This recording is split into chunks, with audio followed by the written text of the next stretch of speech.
This is the third take. Hopefully we won't have any more takes. This is probably... I'm just gonna stick with this. If I make mistakes, we live with it, alright? I seen an annoying girl running towards me from the distance, waving her arms in the air like she's totally oblivious to any attention she might draw to herself. That girl is Heavysayori, my neighbor and good friend since we were children. You know, the kind of friend you'd never see yourself making today, but it just kind of works out because you've known each other for so long. We used to walk to school together on days like this, but starting around high school, she would oversleep more and more frequently, and I would get tired of waiting up. But if she's going to chase after me like this, I almost feel better off running away. However, I just sigh and idle in front of the crosswalk and let Sayori catch up to me. Heavy oversleep again. Was Heavy caught you this time? Maybe, but only because I decided to stop and wait for you. You say like you think about the ignoring Heavy. No! Well, if people stare at you for acting weird, then I don't want them to think we're a couple or something. Yes. You wait for Heavy. You do not have it. You are not me. You are credit to team. Whatever you say, Heavysayori. Cross the street together and make our way to school. As we draw near, the streets becoming increasingly speckled, with other students making their daily commute. No! Have you decided on club? Club? I told you already. I'm not interested in joining any clubs. I haven't been looking either. Especially after what happened to my dear sister. No! You join club! Now! Did I? I'm sure it's possible that I did, in one of our many conversations where I dismissively go along with whatever she's going on about. So, Heavysayori likes to worry a little too much about me, when I'm perfectly content just getting by on the average, while spending my free time on games and anime. Yes! Heavy talk about worry. You had no friends. Baby! You are credit to team. You already said that. Heavy know you're happy. Heavy is sad and thought of you. Baka! Scout is stupid Baka! You trust Heavy. We are friends. Heavy worry. Alright. You weren't even reading any of your lines. Shut! I'll look at a few clubs if it makes you happy. No promises, though. Will you promise you try? Yeah, I guess I'll promise you that. Yeah! When I let myself get lectured by such a carefree girl. More than that, I'm surprised I even let myself relent to her. I guess seeing her worry so much about me makes me want to ease her mind at least a little bit, even if she does exaggerate everything inside of her head. School day is as ordinary as ever, and it's over before I even know it. After I pack up my things, I stare blankly at the wall, looking for an ounce of motivation. Clubs. Never again. Sayori wants me to check out some clubs. Doesn't she know my tragic, ultra-tragic backstory? Clubs killed my grandma. I guess I have no choice but to start with the anime club. Aye! Heavysayori must have come into the classroom while I was spacing out. I look around and realize I'm the only one left in the classroom. Just like always. I thought I'd get you coming out of classroom. Wait, that's not Heavy. I thought I'd get you come out of classroom. Heavy see you sit here and space out. Heavy come in. Scout, you stupid baka! You don't need to wait up for me if it's gonna make you late to your own club. I'm already dragging you down. I drag everything down. You read it to my mom! You keep speaking into my line! Stupid baka! Know what? You come to my club. Heavysayori, Yeah! there is no way I'm going to your club. You're mean. Heavysayori is the vice president of the literature club. Not that I was ever aware that she had any interest in literature. In fact, I'm 99% sure she only did it because she thought it would be fun to help start a new club. This really says something about society. Since she was the first one to show interest after the one who proposed the club, she inherited the title, Vice President. That said, my interest in literature is guaranteed to be even less. Like my soul. Yeah, I'm going to the anime club. No! Why do you care so much anyway? Where? Wait, that's not Where? Heavy Tail Club. Your Heavy Tail Club. I bring new member. And Natsuki make cupcake. You will not disappoint Natsuki. Stupid baka! Don't make promises you can't keep. I can't tell if Heavysayori is really that much of an airhead, or if she's so cunning as to have planned all of this out. I let out a long sigh. Fine, I'll stop by for a cupcake. Okay. Yeah! And he drinks some water. And thus, today marks the day I sold my soul for a cupcake. Not like I ever had one. I dejectedly follow Heavysayori across the school and upstairs, a section of the school I rarely visit, being generally used for third-year class and activities. Sayori, full of energy, swings open the classroom door. Scout is... That's... Wait, give me a second. I'm trying to think of something. That Heavy is the spy! I told you, don't call me a new member. Huh? Yeah? Glance around the room. Wait, I gotta practice voice. Welcome to the literature club. It's a pleasure meeting you. Heavysayori always says nice things about you. Seriously? You brought a boy? Way to kill the atmosphere, baka! Ah, no, what a nice surprise. Welcome to the club. Oh, words escape me in this situation. This club is full of incredibly cute girls. Huh? Not yet. Okay. Thank you.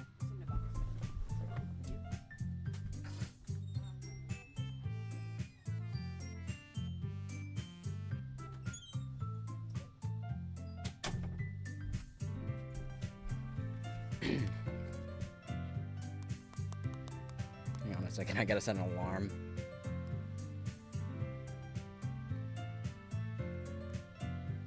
Hopefully this doesn't take more than 4 hours. What are you looking at, baka?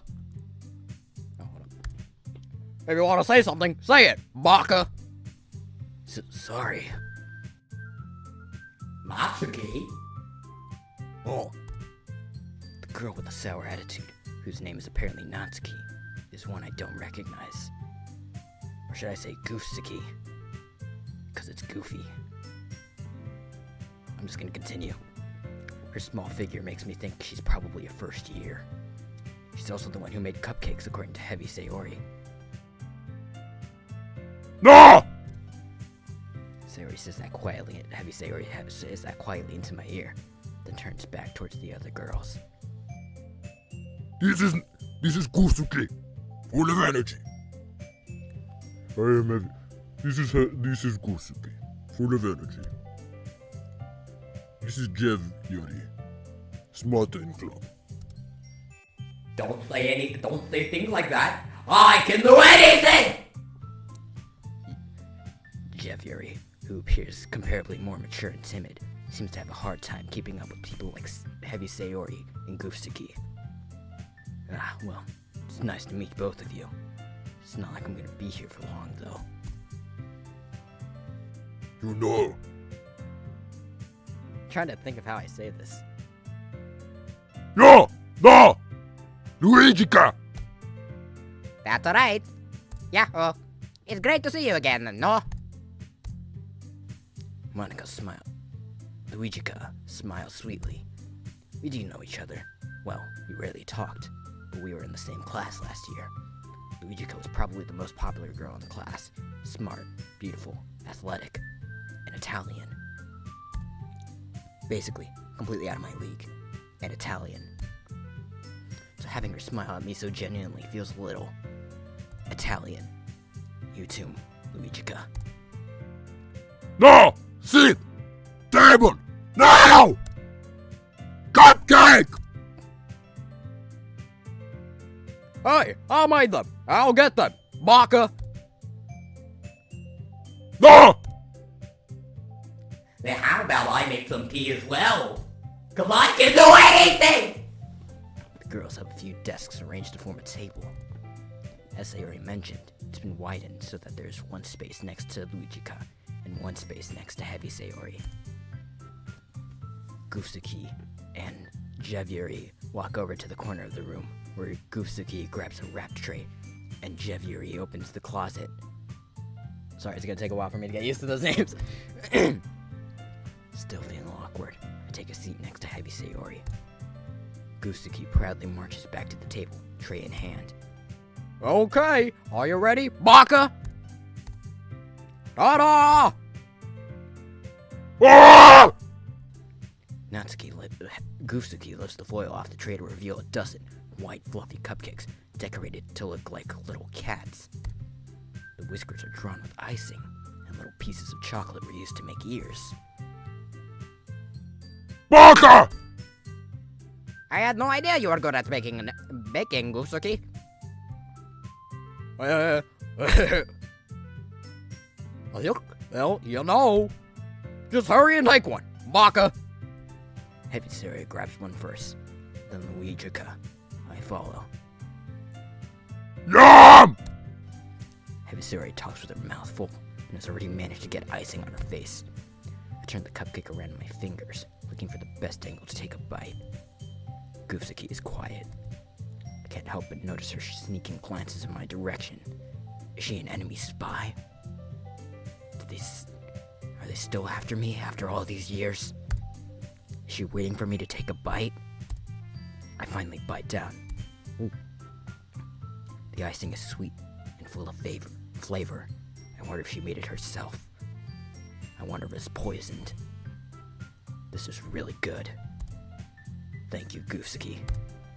Why are you linking me? It's not like I like you, Baka. Haven't I heard this somewhere before? Made them for you or anything. Yeah? I thought you technically did. Heavysayori said. Well, maybe. But not for you, Baka. Alright. I give up on Goofsuki's weird logic and dismiss the conversation. This is what they call tsundere. Jevyuri returns to the table, carrying a tea set. She carefully places a teacup in front of us before setting down the teapot next to the cupcake tray. You keep a whole tea set in the classroom? Don't worry, the teacher gave us permission. Either way, I can do anything! After all, doesn't a hot cup of tea help you enjoy a good book? Yeah, I guess. Yeah, don't let yourself get intimidated. Jevyuri is just trying to impress you. Eh? That's not. Insulted, Jevyuri looks away. I meant that, you know. I believe you. Well, tea and reading might not be a pastime for me, but I at least enjoy tea. I can do anything! Jevyuri faintly smiles to herself in relief. Luigiika raises an eyebrow and smiles at me. So, what made you consider the literature club? I was afraid of this question. Something tells me I shouldn't tell Monica that I was practically dragged here by Sayori. Well, I haven't joined any clubs yet, and Sayori seemed really happy here, so... That's okay. Don't be embarrassed. We'll make sure you feel right at home. Okie dokie? As president of the Literature Club, it's my duty to make the club fun and exciting for everyone. Luigiika, I'm surprised. How come you decided to start your own club? You could probably be a board member for any of the major clubs. Weren't you a leader of the DePay Club last year? Well, you know. To be honest, Louis, I can't stand all the politics around the major clubs. Feels like nothing but arguing about the budget and publicity and how to prepare for the events. I'd much rather take something I personally enjoy and make something that's special out of it. And if it encourages others to get into literature, then I'm fulfilling that dream. Luigiika! Credit to team! Jevyuri also nods in agreement. And I'm surprised there aren't more people in the club yet. It must be hard to start a new club. You could put it that way. Not many people are interested in putting out all the effort to start something brand new. Especially when it's something that doesn't grab your attention, like literature. You have to work hard to convince people that you're both fun and worthwhile. But it makes school events like the festival that much more important. I'm confident that we can already grow this club before we graduate. Right, everyone? Yes! We'll do our best. You know it. Everyone enthusiastically agrees. Such different girls, all interested in the same goal. Luigiika must have worked really hard just to find these three. Maybe that's why they were all so delighted by the idea of a new member joining. Though, I still don't really know if I can keep up with their level of enthusiasm about literature. So, Lo, what kind of things do you like to read? Well, concerning how little I've read these past few years, I don't really have a good way of answering that. Manga? I mutter quietly to myself, half joking. Goofsuki's head certainly perks up. It looks like she wants to say something, but she keeps quiet. Not much of a reader, I guess. Well, that can change. What am I saying? I can't go through character development. I'm supposed to be the edgy, brooding, main character guy. I spoke without thinking after seeing Jevyuri's sad smile. Anyway, what about you, Jevyuri? Well, let's see. Jevyuri traces the rim of her teacup with her finger. My favorites are usually novels that build deep and complex fantasy worlds. The level of creativity and craftsmanship behind them is amazing to me. They trap themselves in a world. And I'm the only one who's free! Free! And telling a good story.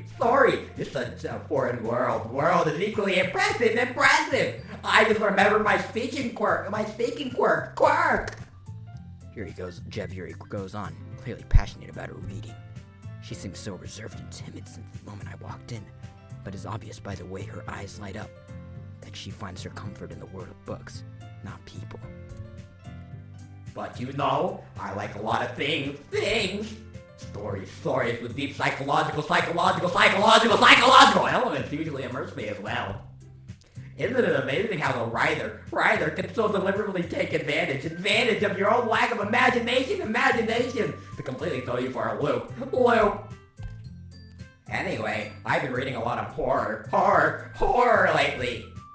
I read a horror book once. I desperately grasped something I can relate to at the minimal level. Like stumbling over my words. At this rate, Jevyuri might as well be having a conversation with a rock. Really? I wasn't ever expected that of Jevyuri. For someone as gentle as you. I guess you could say that. But the story makes me think, or it takes me to another world, that I really can't put it down. Surreal horror is often very successful at changing the way you look at the world. The world, if only for a brief moment. Ugh, I hate horror. Baka. Oh, why's that? Well, I just... Goofsuki's eyes dart over to me for a split second. Never mind. That's alright. You usually like to write about the cute things, don't you, Goofsuki? What? What gives you that idea? Baka! You left a piece of scrap paper behind last club meeting. It looked like you were working on a poem card. Don't say it out loud! Baka! Hey, give that back! Fine. Cupcake! Poem! Everything you do. Baka! Sayori sidles up behind... Sidles? What the fuck is that word? Sidles up behind Goofsuki and puts her hands on her shoulders. I'm not cute, Baka. Gosh. Goofsuki, you write your own poems? Well, I guess sometimes. Yep. Oh, yep. Why do you care, Baka? I think that's impressive. Why don't you share them sometime? I did not mean for that to come off as sexual. My voice is just naturally sexual. What are you talking about, Baka? No. Goofsuki averts her eyes. You wouldn't like him. Gorsh, you wouldn't like him.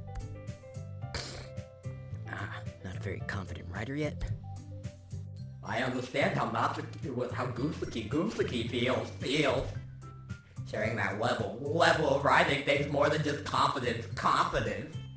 The true form of writing is writing to oneself. The true and neo chaos. You must be willing to open up to your readers, exposing your vulnerabilities, and showing even the deepest reaches of your heart. Do you have a writing experience too, Jevyuri? Maybe you share some of your work. You can set an example and have Goofsuki feel comfortable enough to share hers. I can do anything. I guess it's the same for Jevyuri. Bitch, what the fuck did I just say? Everyone to read! A PhD in Russian literature. What the fuck? We all sit in silence for a moment. Okie dokie. Luigi has an idea, everybody. Oh? Goofsuki and Jevyuri look quizzically at Luigiika. Let's all go home and write a poem of our own. Then next time we meet, we'll all share them with each other. That way, everyone is even. I can do anything. Yes! Plus, now that we have a new member, I think it would help us all to get a little more comfortable with each other and strengthen the bond of the club. Isn't that right, no? Luigiika smiles warmly at me once again.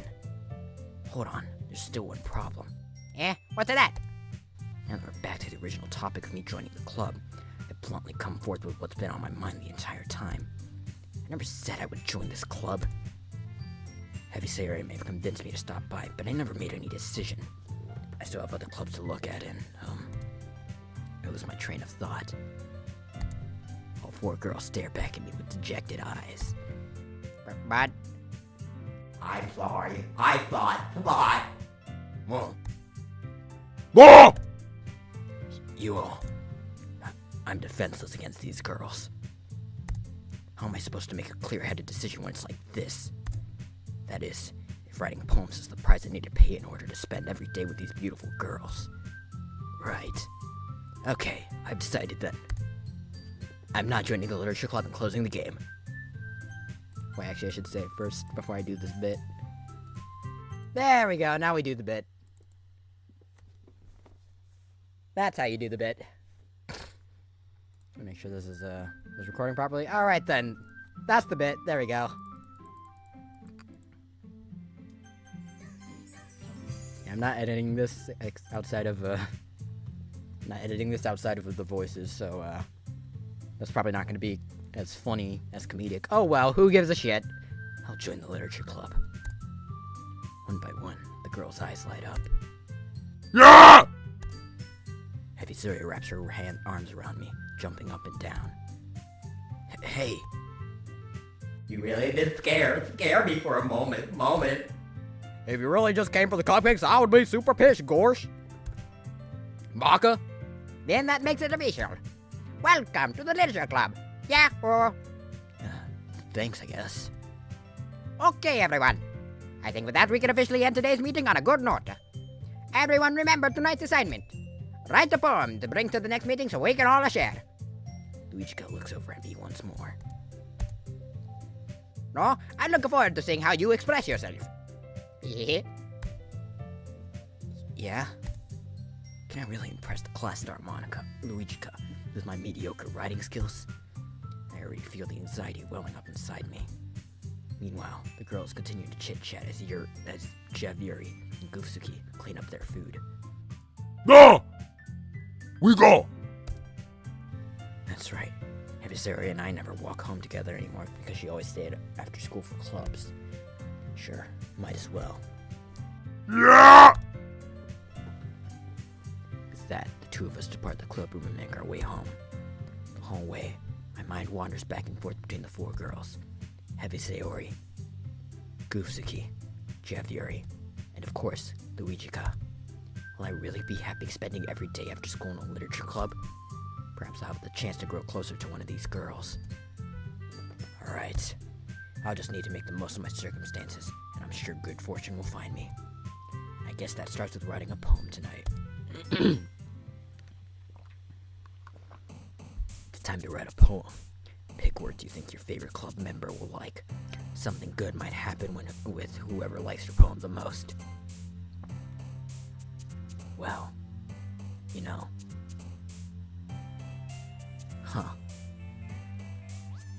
You know what they say. Those who are unrestrained are unrestrained. Chaos. Alright. And you know what they say. Those who graveyard are graveyard. Chaos. And you know what they say. Those who... Okay, I'm just gonna start picking things. Oh, shucks. Very good. Oh, shucks. Very Bubba good. dup, bo, bo, bo, Very bo, bo, shucks. Bo, dup, bo, bo, dup, bo, bo, dup, bo, bo, bo, bo, bo. Bo, ba, dup, bo, bo, ba, dup, bo, bo, ba, dup, bo, bo, bo, bo, bo, bo, dup, bo, bo, bo, ba, dup, bo, ba, dup, bo, ba, dup, bo, bo. Very good. I probably should have done that more strategically. But then again, it's not like this is a dating sim where I do everything just to please these girls. Hello again, no? I see you're monologuing to yourself again. Yes. Glad to see you didn't run away on us. Nah, don't worry. Though does Luigi usually laugh like that? This might be a little strange for me, but I at least keep my word. Well, I'm back at the literature club. I was the last to come in, so everyone else is already hanging out. Thanks for keeping your promise, though. I hope this isn't too overwhelming of a commitment for you. Making you dive headfirst into literature when you're not accustomed to it. Oh, come on, that kid deserves any slack, baka. Heavysayori told me you didn't even want to join any clubs this year. Gosh. And last year, too.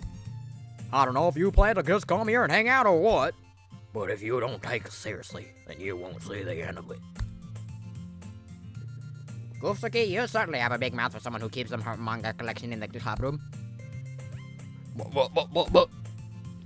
Goofsuki finds herself stuck between saying Luigiika and manga. I have no clue how she's doing that, considering they start with different letters. But manga is literature! Swiftly defeated, Goofsuki plops back in her seat. No! No!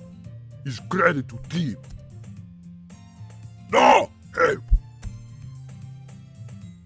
When the moon hits your eyes like a big pizza pie! What the fuck? Heavysayori, that's because your room is so messy it's distracting. And you almost set your house on fire once. Fire! You two are really good friends, aren't you? I might be a little jealous. No! Yeah! A credit to team.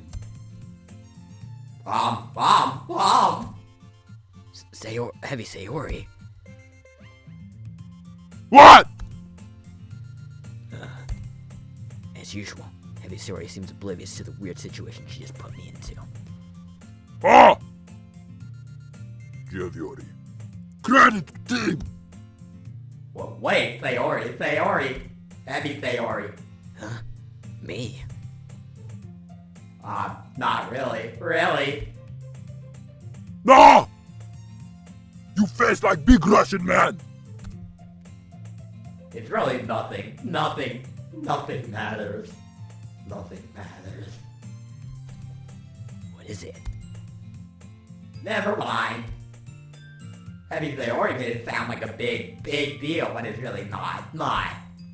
What do I do? No. Jevyuri. Heavysayori. guess that means it's up to me to rescue the situation. Hey, don't worry about it. First of all, I wasn't expecting anything in the first place. So any nice gesture from you is a pleasant surprise. Like the blossoms of the cherry blossom that fell when my grandma died. It'll make me happy no matter what. Is that so? Yeah, I'll make it a big deal if you don't want it to be. Alright. Well, here. Jevyuri reaches into her bag and pulls out a book.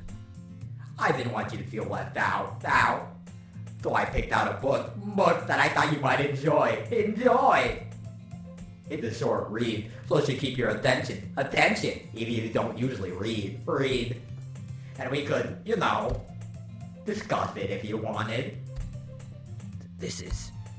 How's this girl accidentally being so cute? She even picked out a book she'll thinks I like, despite me not reading much. Jevyuri, thank you. I'll definitely read this. I'll drink some water. I enthusiastically take the book. Phew. Well, you can read it at your own pace. I look forward to hearing what you think. Now that everyone's settled in, I expect Luigiika to kick off some scheduled activities for the club. But that doesn't seem to be the case. Heavysayori and Luigiika are having a cheery conversation in the corner. Jevyuri's face is already buried in a book. I can't help but notice her tense expression, like she was waiting for this chance. Now's your chance to be a big shot. Meanwhile, Goofsuki is rummaging around in the closet. Man, it looks like no one wants to be bothered today. I slump down into the nearest desk. How am I supposed to occupy myself with something literature-related by myself like this? Guess I could always read some of the book Yuri gave me. But I'm feeling a little too tired to read. I could probably fall asleep right now. I close my eyes and end up listening in on Heavysayori's conversation with Luigiika. We are lame. Well, we can't give up. The festival is our chance to show everyone what literature is. The festival is our chance to show everyone what literature is all about. The problem is the idea of a literature club sounds so dense and intellectual. But it's not like that at all, you know. We just need a way of showing that to everyone. Something that speaks to their creative minds. No! Eh? What do you mean? Not fun. No! Credit to team. After they come, we can... Should I just read these as a heavy voice, or should I just say heavy voice lines? That's the question. No! It's funnier. What's this? Heavysayori is really taking this seriously. It's rare to hear her deliberating like this. Ah, that's a good point. In that case, do you think food will do the trick? What? Ah, well, I guess we could. Cupcake! Good thinking. Goofsuki would love to do that. Yes! Goofsuki, credit to team. Yes! That wasn't why you suggested it? Cupcake. Delicious. Cupcakes it is then. Sandwich. Anyway, we still need to work out the details of the event itself. I find myself smiling. In the end, Heavysayori is still her usual self. But therein lies the unexpected reason I admire her. Unlike me, who has trouble finding any motivation at all. Heavysayori can put her mind to things and make them come to life. I suppose that's why I end up letting her get on my case about things. I can't help but wonder what it would be like to see the world through her eyes. Ugh! I open my eyes to find Heavysayori's face filling my vision. I nearly fall out of my chair. Sorry. Wait! No! No! No! Does our school have a napping club? No! No! Yes! Don't say that so loud. glance over my shoulder to see if Luigiika overheard. Yes! Yeah, I know. You're always looking out for me, Heavysayori. Heavy is credit to team! That's a problem. What about you?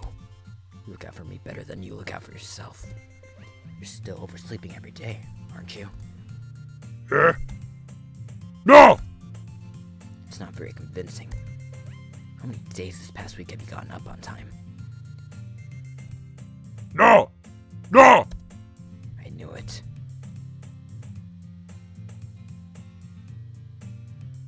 Run! Run! Yes! I can't even do that. You aren't even reading your lines properly. Look, Heavysayori, it's written all over you. No! Heavysayori glances around at herself. Oh. You were clearly in a rush this morning. Look, your hair's sticking out all over around here. Ah! I run my fingertips down the side of Heavysayori's hair, trying to straighten it out. Man, you really need a brush for this. No! I won't fall for that. There's more than just your hair.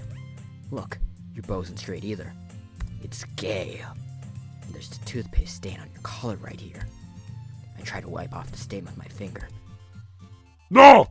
Of course they would. Nobody's gonna tell you about it because they don't want to embarrass you. Fortunately, I really don't care about that. You're so mean! You don't even keep your blazer buttoned up. Seriously, Heavysayori, why do you think you don't have a boyfriend yet?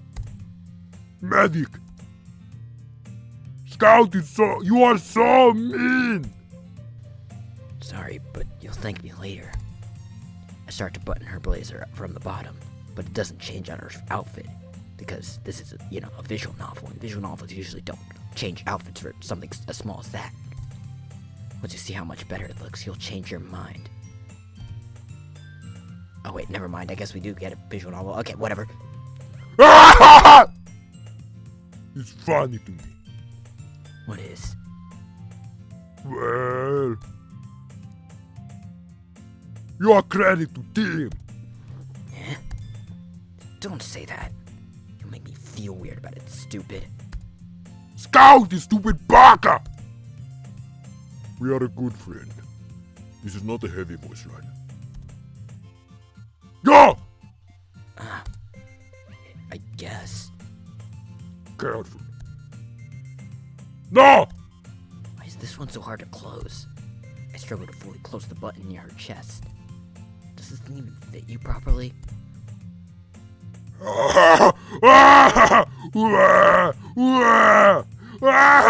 Crazy more! If you ever buttoned it, you would have noticed soon that it doesn't fit you anymore. What are you smiling about? Bob! Don't say that out loud! Anyway, you look much better now, so... why does it feel so strange to see Sayori's blazer buttoned up like that? But it's so... Oh, that's not my line. No! No! Heavysayori hastily unbuttons her blazer once more. I guess that's for the continuity of when we go back to the normal view. Huh? You. Credit to team! Heavysayori puts her arms out and twirls around. Medic! Charge me, Doc! What kind of logic is that? And why are you saying that like it's a good thing? No! Medic! Charge me, Doc! Just put this pencil here. Stop saying all these embarrassing things. Put this pencil here. Jeez. Well, anyway, just focus on trying to wake up a little earlier. No! Fine. It's a deal.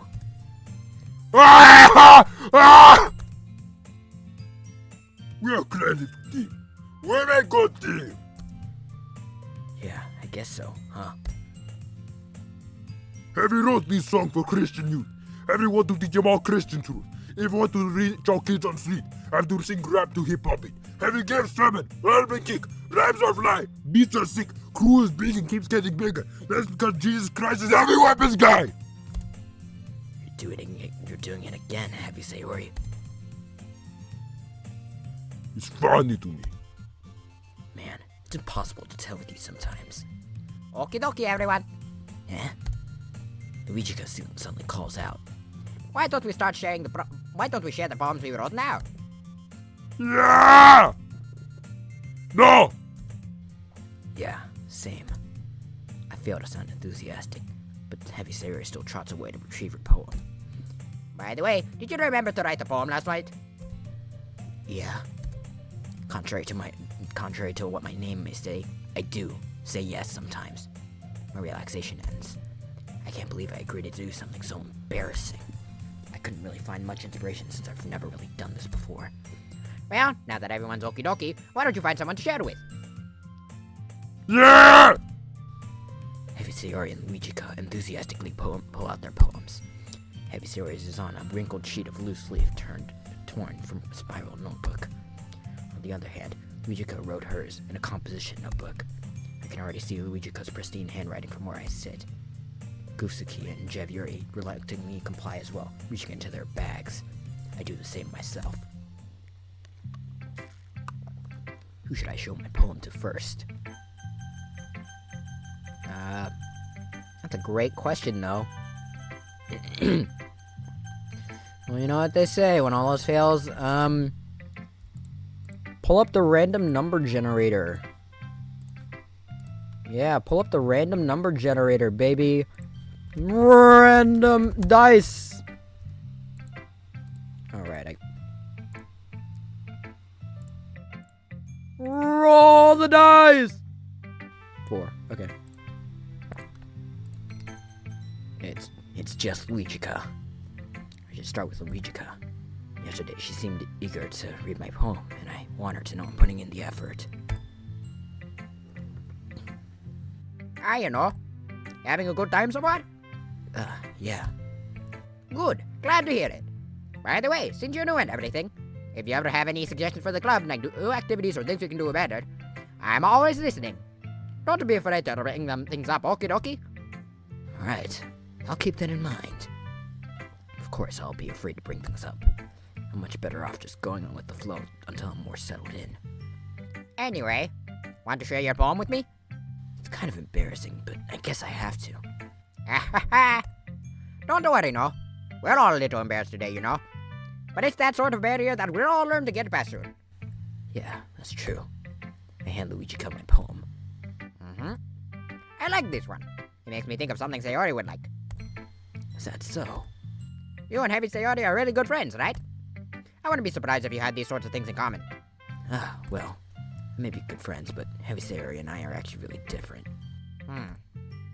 Well, that may be the case, but maybe there are also some similarities that you wouldn't expect. The way she talks about you. It sounds like the two of you really care about each other's well-being. Even if you show it in different ways, it ends up being more similar than you think. So I think that's the kind of vibe I get when reading your poem. You sure you're not reading into it too much? I could be. Oh gosh, I sound like a Jevyuri. But in any case, Heavysayori's writing has a kind of gender feel to it. I can tell that she likes exploring with emotions like happiness and sadness. Who knew that someone so happy could enjoy sad things too? Yeah, that's totally unexpected. Well, to each their own. And you shouldn't be afraid to experiment a little bit either. I'm sure I'll end up trying different things a lot. It could take a while before I feel comfortable doing this. That's okie dokie. I'd love to see you try out new things. That's the better way to find a kind of style that suits you. Everyone else may be a little biased towards their own kinds of styles, but I always help you find what suits you most. So don't force yourself to write the way everyone else wants you to write. It's not like you have to worry about impressing them or anything. It's not like this is a dating sim. Is it? What?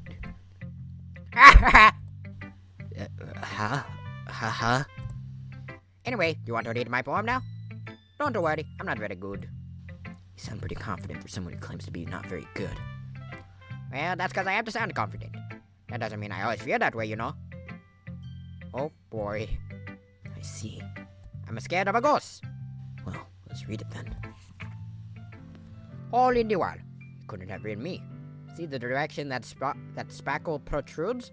A noisy neighbor? An angry boyfriend? I never know. I wasn't home. I peer inside for a clue. No, I can't. I'm blind, like a film left out in the sun. But it's too late. My retinas already scorched with a permanent copy of the meaningless image. It's just a little hole. It wasn't too bright. It was too deep. Stretching for whatever and everything. A hole of infinite choices. I realize now that I wasn't looking in. I was looking out. And he, on the other side, was looking in. This is totally not foreshadowing. So, what you think? It's very free form, if that's what you call it. Sorry, I'm not really the right person to ask for feedback. It's okie dokie. Yeah, that kind of style has gotten pretty popular nowadays. That is, a lot of poems have been putting an emphasis on the timing between words and lines. When performed out loud, it can be really powerful. What was the inspiration behind this one? Well, I'm not sure if I know how to put it. I guess you could say that I had some kind of epiphany recently. It's been influencing my poems a bit. An epiphany? Like the Doki Doki Takeover song? You bitch. Yeah, something like that. I'm kind of a bit nervous to talk about deep stuff like that because it's kind of coming on strongly. Maybe after everyone is better friends with each other. Anyway, here's Luigiika's writing tip of the day. Sometimes when you're writing a poem or a story, your brain gets too fixated on a specific point. If you try so hard to make it perfect, then you never make any progress. Just force yourself to get something down on the paper and tidy it up later. Another way to think about it is this. If you keep your pen in the same spot for too long, you'll just get a big dark puddle of ink. So just move your hand and go with the flow. That's my advice for today. Thanks for listening. Yeah, Who should I show my poem to next? Well, last time I did dice roll. This time I'm gonna do rock, paper, scissors against myself. Or you could do it against me. Yeah, sure. Rock, paper, scissors, shoot. I went with rock. Wait. How does rock, paper, scissors solve this, actually? Because there's 3 forms in the hand. Right. We do it based on which hand wins. Okay. Rock, paper, scissors, shoot. I chose rock again, because I'm too depressed to move my hand. I chose paper because I'm a basic bitch. Alright, guess we go with paper, which would be Natsuki, because rock, paper, scissors. Yeah.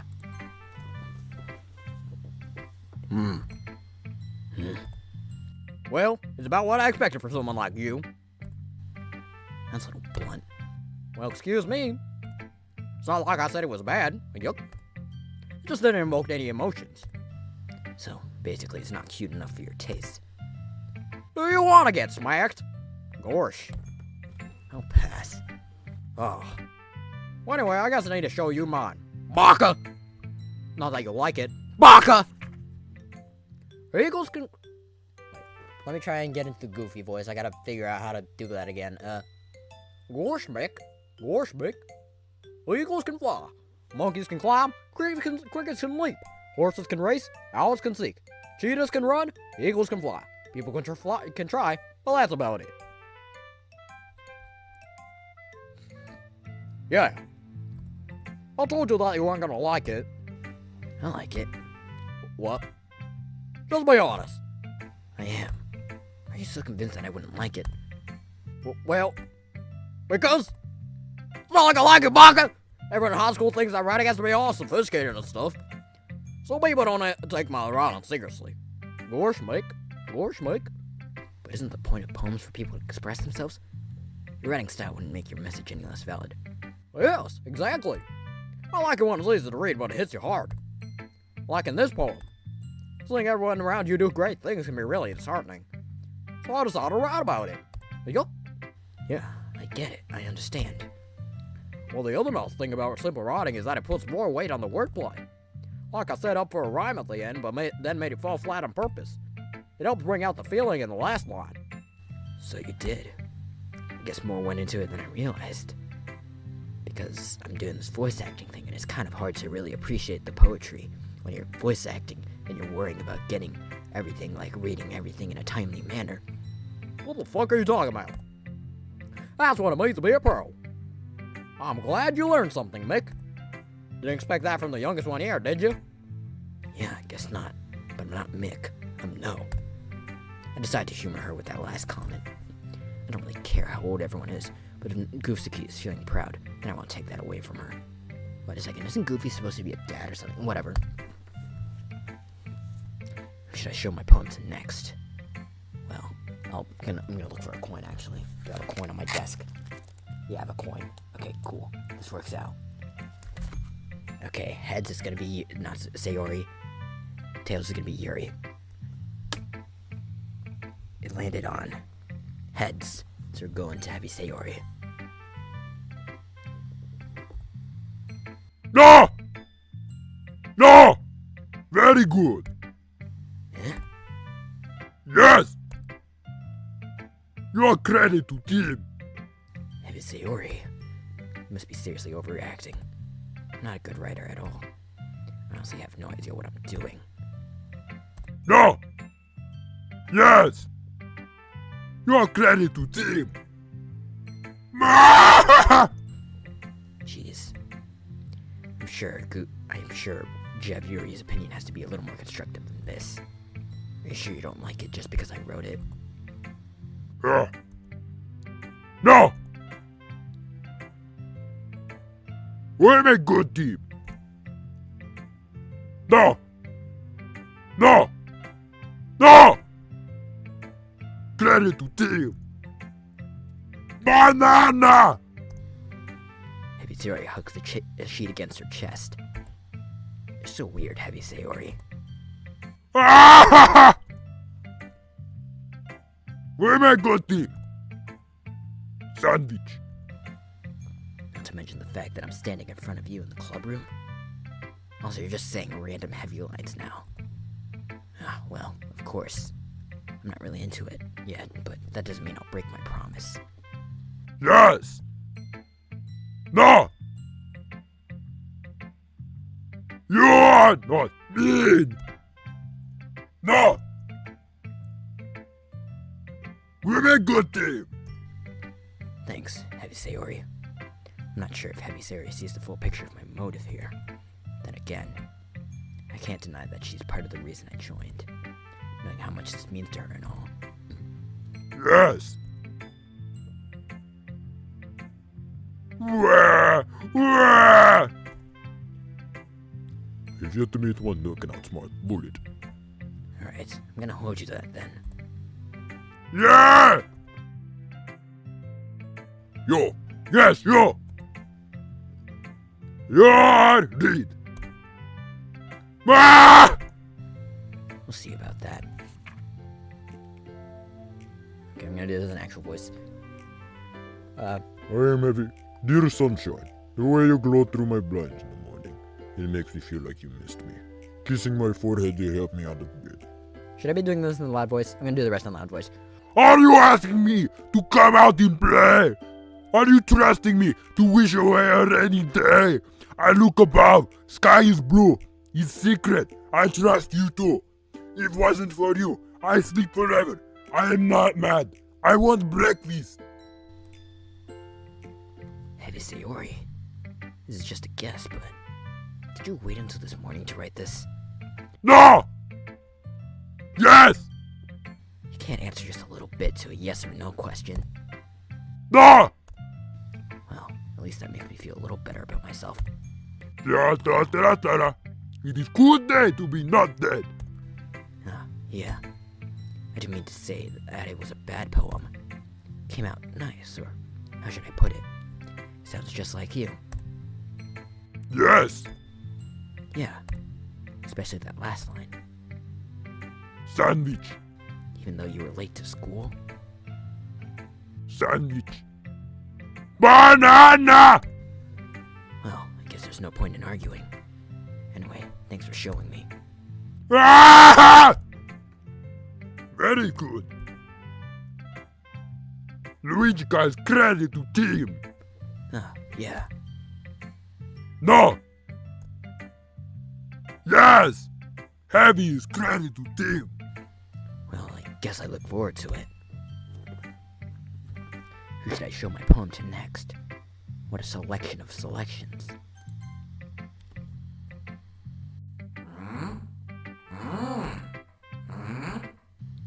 Jevyuri stares at the poem.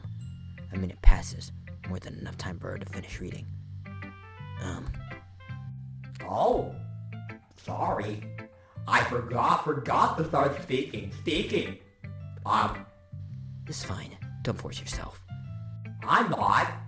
I just need to put my thoughts into words. Hold on. Okay. This is your first time writing a poem, right? Yeah. Why do you ask? I'm just making sure. I guess that it might be after reading through it. So it's that bad.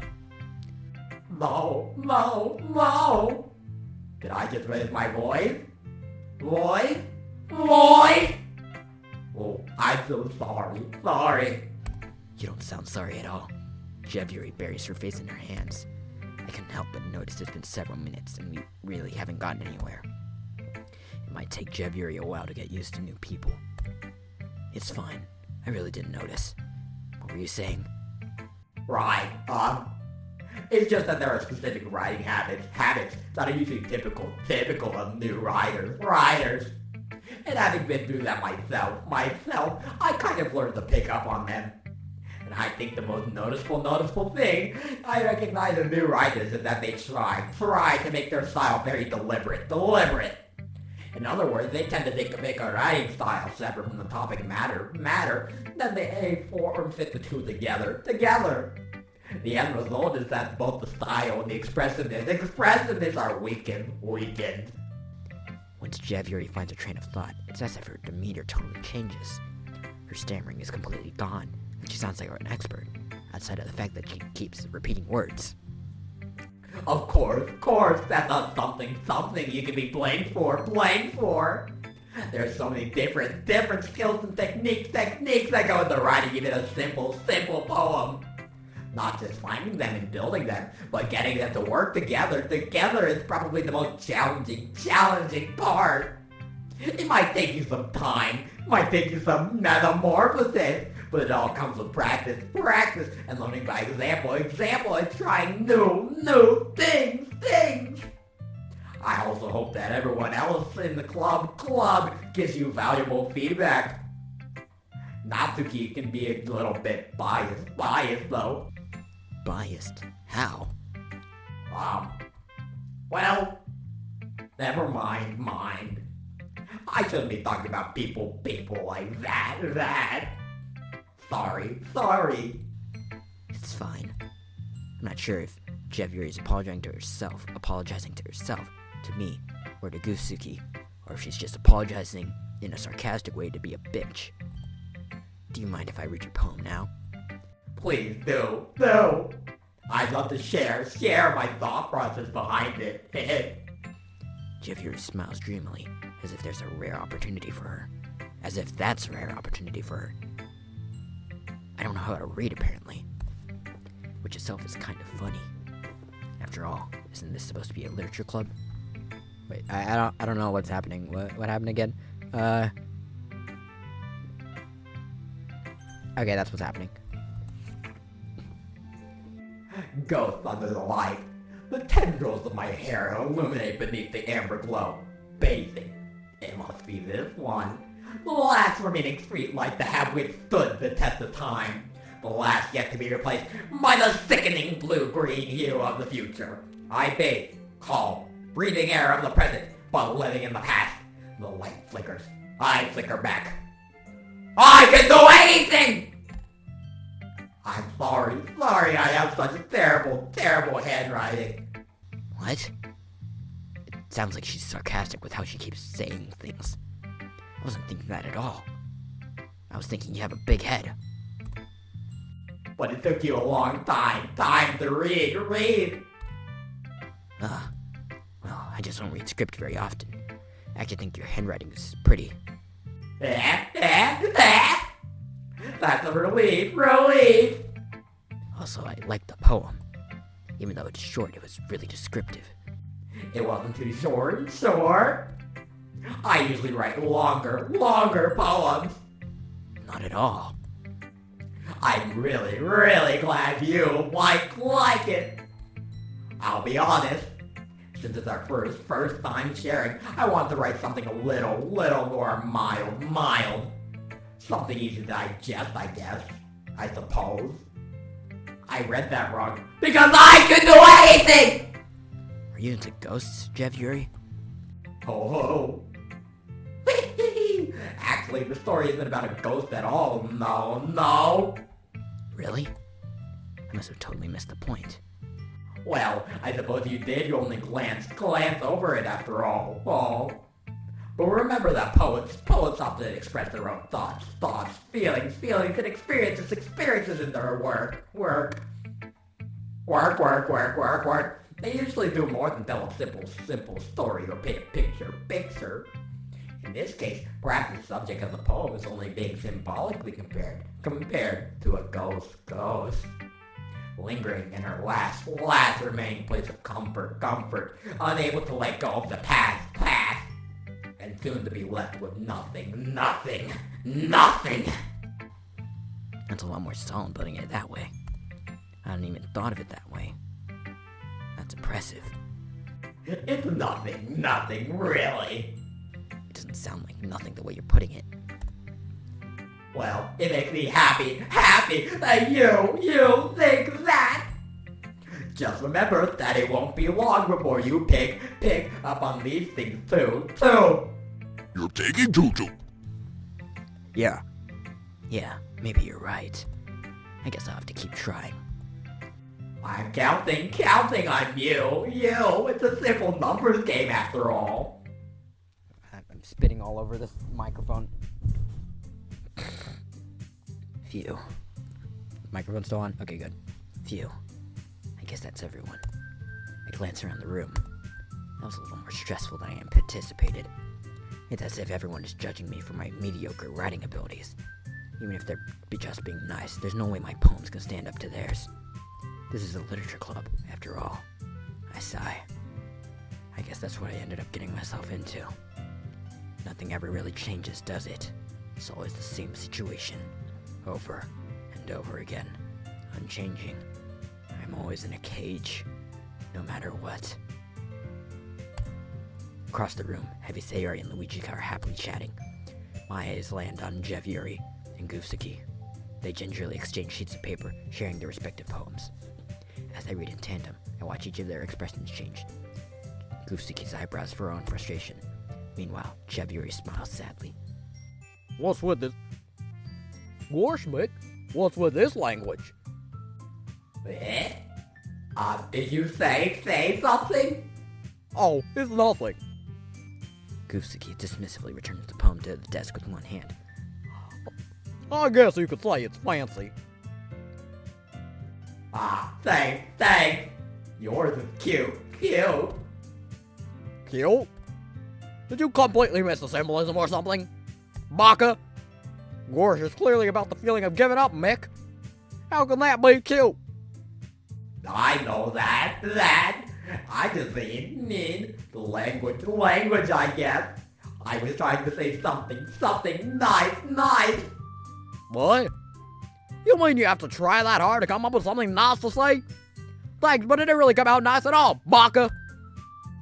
Well, I do have a couple suggestions. If I was looking for suggestions, I would have asked someone who actually liked it. Baka. Which people did, by the way. Baka. Heavysayori liked it. And no did do. So based on that, I'll gladly give you some suggestions of my own. First of all, excuse me. I appreciate the offer, but I've spent a long time establishing my writing style. I don't expect it to change anytime soon, unless of course I come across something particularly inspiring, which I haven't yet. well, And no, like my poem too, you know. He told me he was impressed by it. Goofsuki suddenly stands up. oh? I didn't realize you were so invested in trying to impress our new member, Jevyuri. I don't even remember your name. That's not what You're just. Jevyuri stands up as well. Maybe you're just jealous that no appreciates my advice more than he appreciated yours. Oh, now do you know we didn't appreciate my advice more, Baka? Are you that full of yourself, Mick? No. If I was full of myself, I would deliberately go out of my way to make everything I do overly cutesy. Oh. Ah! No! Well, you know what? I wasn't the one whose boobs magically grew a size bigger as soon as Noke started showing up. Goofsuki. Goofsuki, that's a little... It's all I've been involved in, Baka. No! Suddenly, both girls turned towards me as if they just noticed I was standing there. No. She's just trying to make me look bad. Well, that's not true. She started it. If she could get over herself and learn to appreciate that simple writing is more effective, then this wouldn't have happened in the first place. Baka, what's the point of making your poems all convoluted for no reason, Mick? Meaning should jump out at the reader, not force them to have to figure it out. Help me explain that to her, no? Wait. There's a reason we have so many deep and expressive words in our language. Language is the only way to convey complex feelings and meaning them most effectively. Avoiding them is not only unnecessarily limiting yourself, it's also a waste. You understand that, right? No? What? Well? How did I get dragged into this in the first place? It's not like I know anything about writing. Baka. But whomever I agree with, they'll probably think more highly of me. So of course that's gonna be... Heavy. Heavy say... Oh wait, that's not Heavy. Goofsuki. Goofsuki glares at me, drying up any words I had in my mouth. So instead I turned to Jevyuri. But Jevyuri's expression is so defenseless that I can't bring myself to say anything to her. Heavysayori. Ah! Yeah. Everyone's fighting is making Heavysayori uncomfortable. How can the two of you keep fighting when you know you're making your friend feel like this? No! Well, that's her problem. This isn't about her. I agree. It's unfair for others to interject their own feelings into our conflict. Yeah, unless Heavysayori wants to tell Jevyuri what a stuck-up jerk she's playing. She would never. It's your immaturity that made her upset in the first place. Excuse me? Are you listening to yourself, Baka? This is exactly why nobody likes Stop! Goofsuki, Jevyuri. Wait, that's... Goofsuki, Jevyuri, you are credit to team. We're my good team. It is good day to me not dead. I am not dead. Goofsuki. Yes. Jevyuri. Sandwich. You are credit to team. Because... Well. Also... Very good. Bobbies?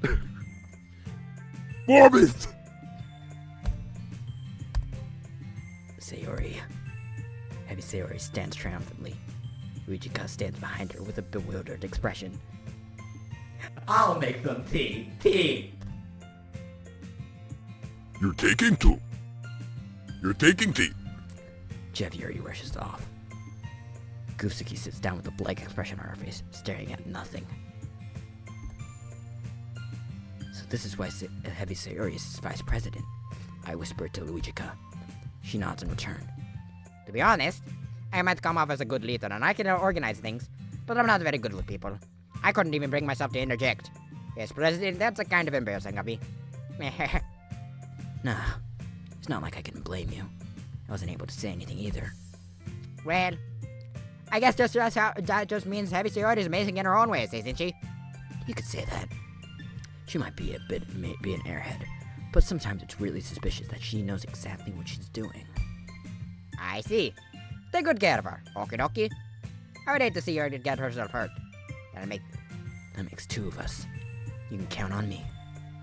Luigiika smiles sweetly at me, causing my stomach to knot. Such a genuine person really does make a good president, regardless of what she says. If only I could get the chance to talk to her a little more.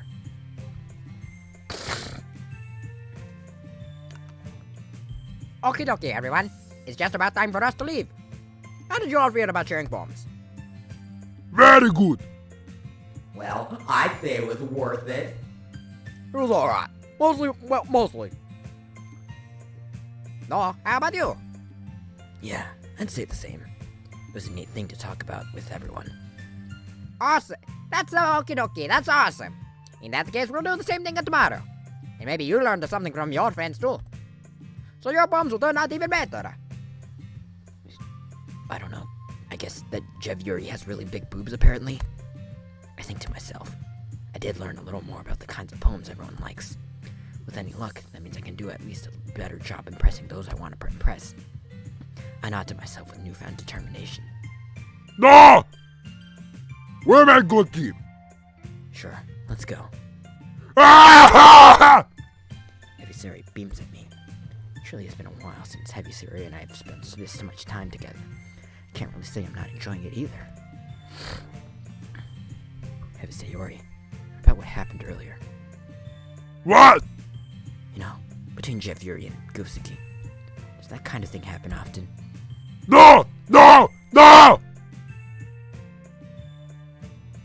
It's strange. We're my good team. Put his better here. No, I don't hate him. I just wanted your opinion, that's all. I can see why they'd make good friends with you. No! We're my good team. Da-da-da-da-da. You are credit to team. That's... Ah! Every day, I imagine future. Looks like Heavysayori still hasn't caught on to the kind of situation I'm in. Sure, being friends with everyone is nice, but does it really need to stop there? We'll just have to see what the future holds, Heavysayori. I pat Heavysayori on the shoulder. I said that more to myself than to her, but it's easy to use Heavysayori as an internal monologue sometimes. Yes! Yeah, let's do this.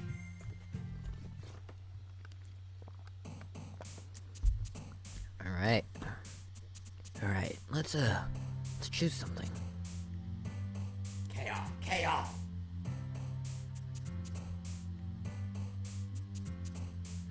Oh, shucks. Very good.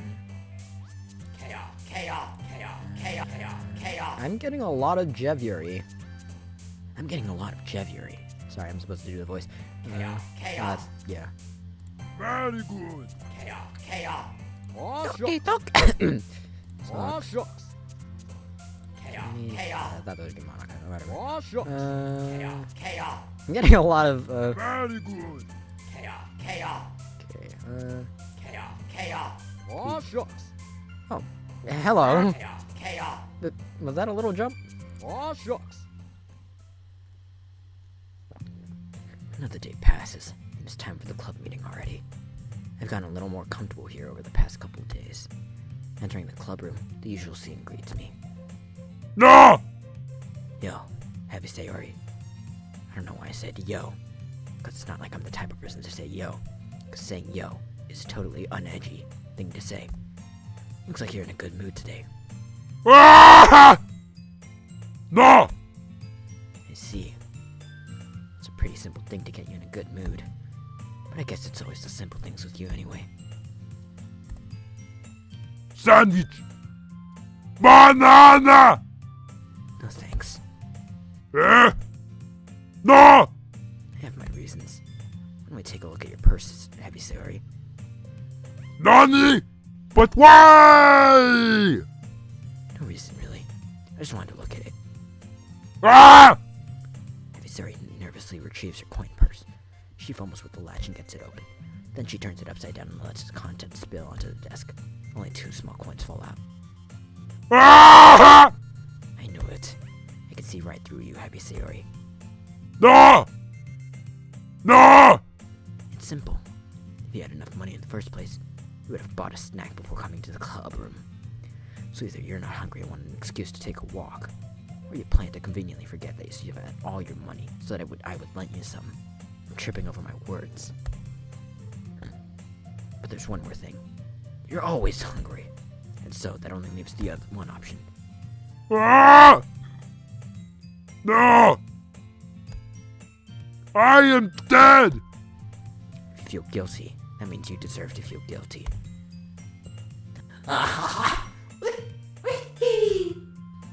Your Jevyuri suddenly giggles. Not. Wait. I didn't notice that she was listening in. Her face is in her book as always. Ah, I wasn't listening or anything. Baka, it was just something in my book. Jevyuri! No! That. Don't get me involved like that, Heavysayori. Besides, you should only buy what you can responsibly afford.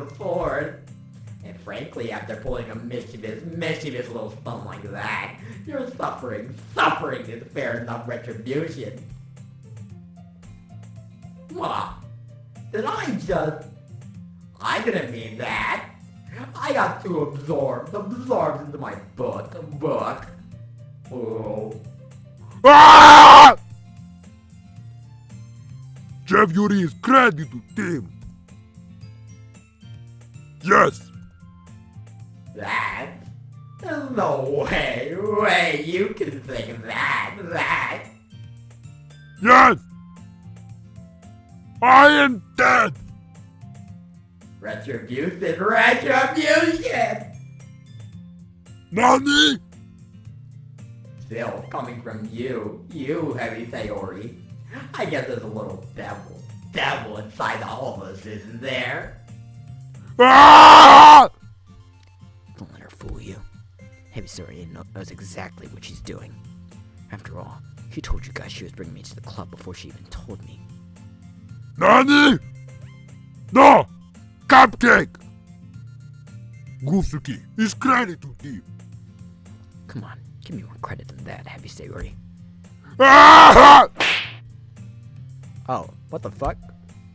Ah! Out of nowhere, something smacks Heavysayori in the face and tumbles onto the desk. Ah! What was noise? Eh? Sandwich! Sure enough, it's a giant cookie wrapped in plastic. Heavysayori glances around. Medic! Charge me, Doc! Retribution? Actually, that one almost worked. Oh! Wait. Oh, I can't do the goofy laugh. God damn! I was just gonna give it to you, Baka. But then I heard you blab about the cupcakes. It was totally worth seeing your reaction, though, Mick. Oh! Seriously, how the fuck do you... I'm literally gonna search up how to do the goofy laugh. How to do the goofy laugh.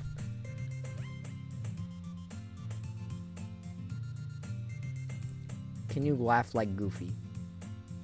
If you were to teach someone to do the goofy laugh, how do you do that? There's the like a cough. And then a A hyoku. I guess I can do the hyoku. Goofsuki! You are credit to team. We make good team. Heavysayori hugs the cookie. Jeez, just eat it. Heavysayori rapidly tears off the wrapper and takes a big bite. Very good. Sandwich. Heavysayori suddenly clasped her hand over her mouth. Ouch. A hyoku. You're going through a lot over just one cookie. Mike? Gosh, Mike. I don't know. I feel like I'm not doing the Goofy voice. Whatever. Not that.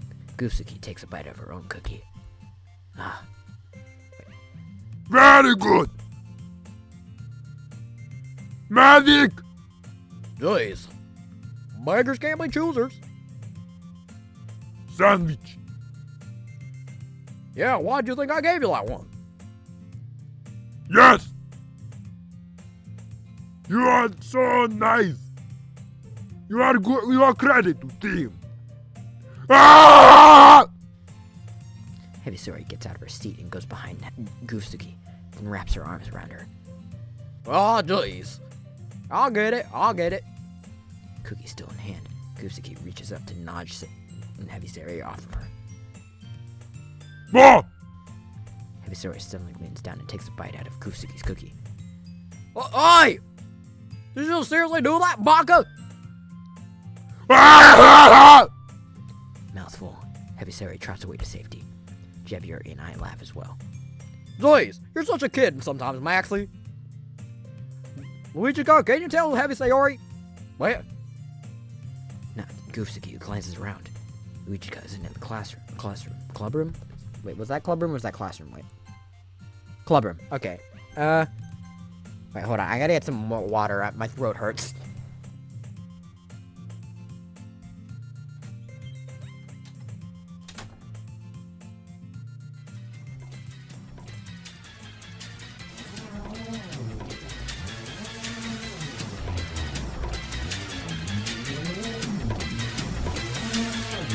Lots of spaghetti. Mama Luigi! Is it the bagel? Ha! Lots of spaghetti. Mama Luigi! Is it the bagel? Ha! Spaghetti. Mama Luigi! The bagel! Lots of spaghetti. Lots of spaghetti. Lots of spaghetti. Lots of spaghetti. Lots of spaghetti. Lots of spaghetti. Lots of spaghetti. Lots of spaghetti. Bravo! Gotcha! Just what I needed! Bingo! Okie dokie, goody goody. Good thing I found them magic balloons! I'm a moving! That's delicious! Oh yeah! Come na tuturo sa rebaro! Here we go! Mama Luigi! Mama Luigi! Mama Luigi! Mama Luigi! Mama.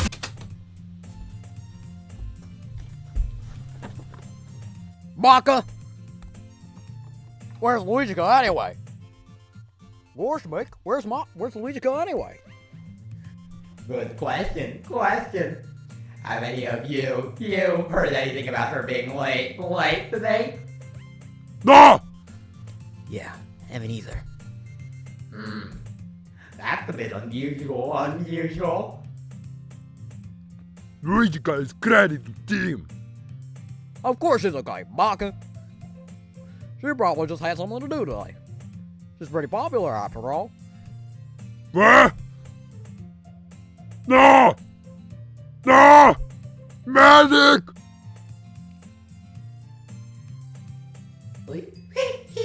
I wouldn't be surprised. She's probably more desirable than all of us combined. Ah! Excuse me? Suddenly, the door swings open. Sorry, I'm a super sorry. Ah, there you are. I didn't mean to be late. I hope you guys weren't worried or anything.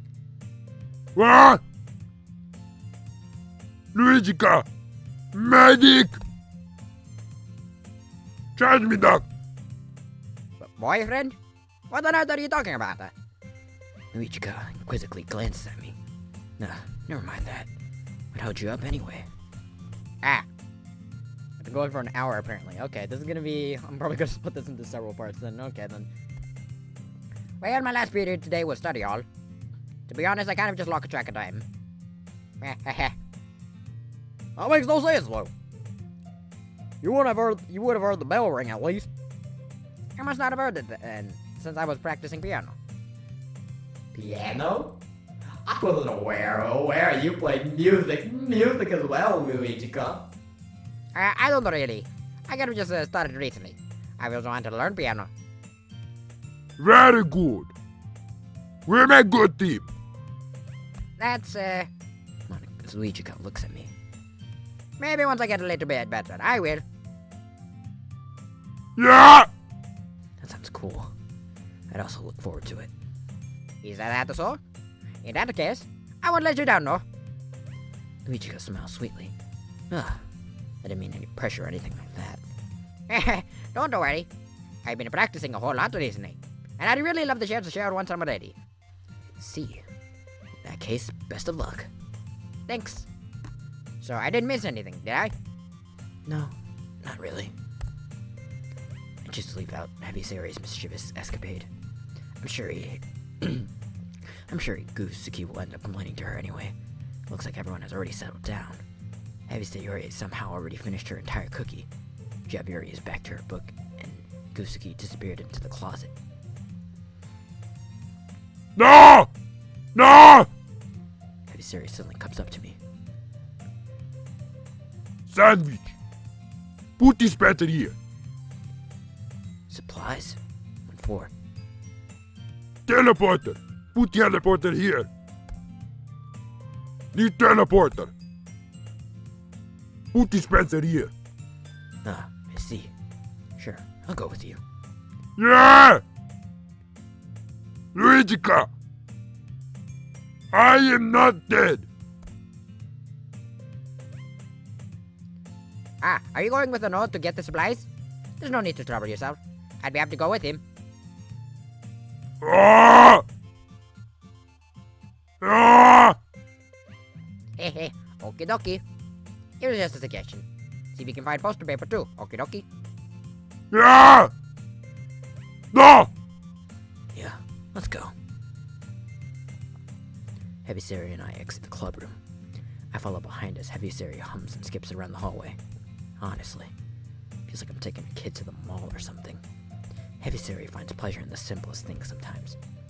Hey, Heavysayori, what exactly are we doing for the festival anyway? I'm not sure how you would make an event out of literature. Ah! Luigiika is crazy to steal. No! Is that so? Yes! Yes! Performance? Of what kind? Medic! Doctor! Are you sure this will work? That sounds kind of dull. No! No! Sandwich! Sandwich! Banana! No! Hey, was that one song Heavy sings? I'm gonna search it up.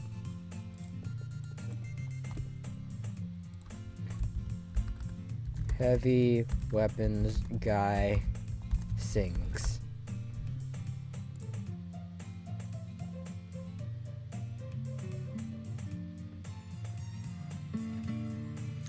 This is called. No, that's not. Heavy singing sound.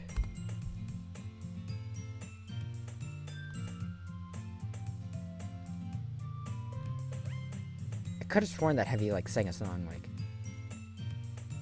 Same old phone? Nah. Upgrade to the new Galaxy Z Fold 7. To the people at Avi, I would say thank you. Continue to do what you're doing. You're Yeah, amazing. there is a Heavy singing thing. Okay, what's this sound like again?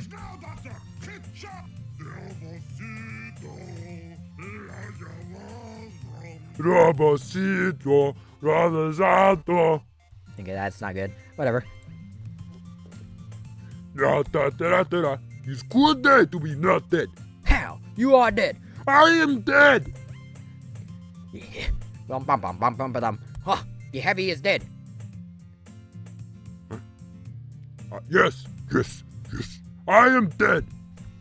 Heavysayori, did you seriously just Google your own voice?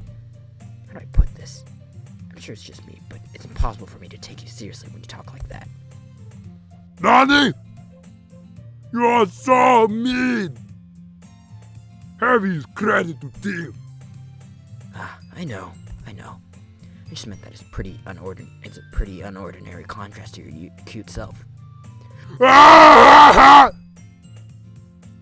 Heavy is credit to team. Yeah, I guess so. Very good. Yeah, da. Heavysayori spins herself around in the hallway again. No! I am heavy weapons guy. Mission, eh? It's been a long time since I spent time with Heavysayori like this. But in the end, she hasn't changed one bit.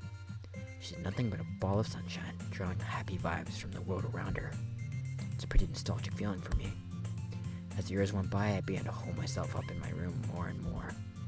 So going adventuring with Heavysayori brings about a special sort of feeling I forgot I had in me.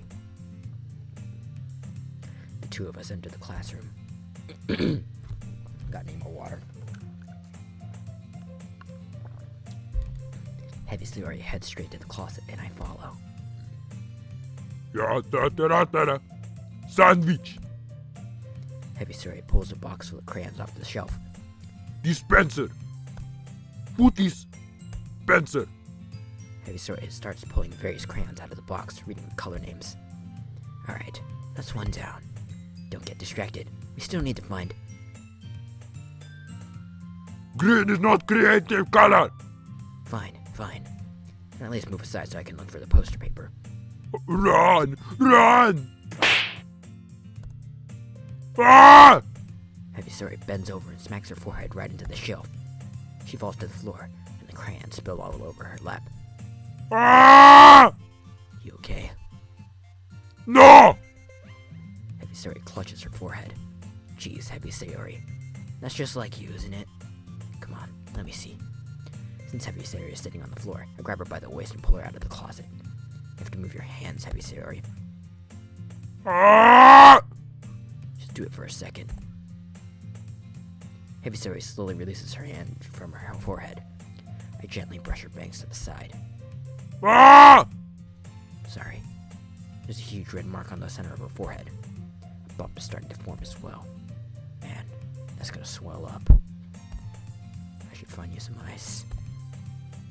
The burning you feel? It is shame. Where would I even find ice around this time? I guess a cold drink would do. No!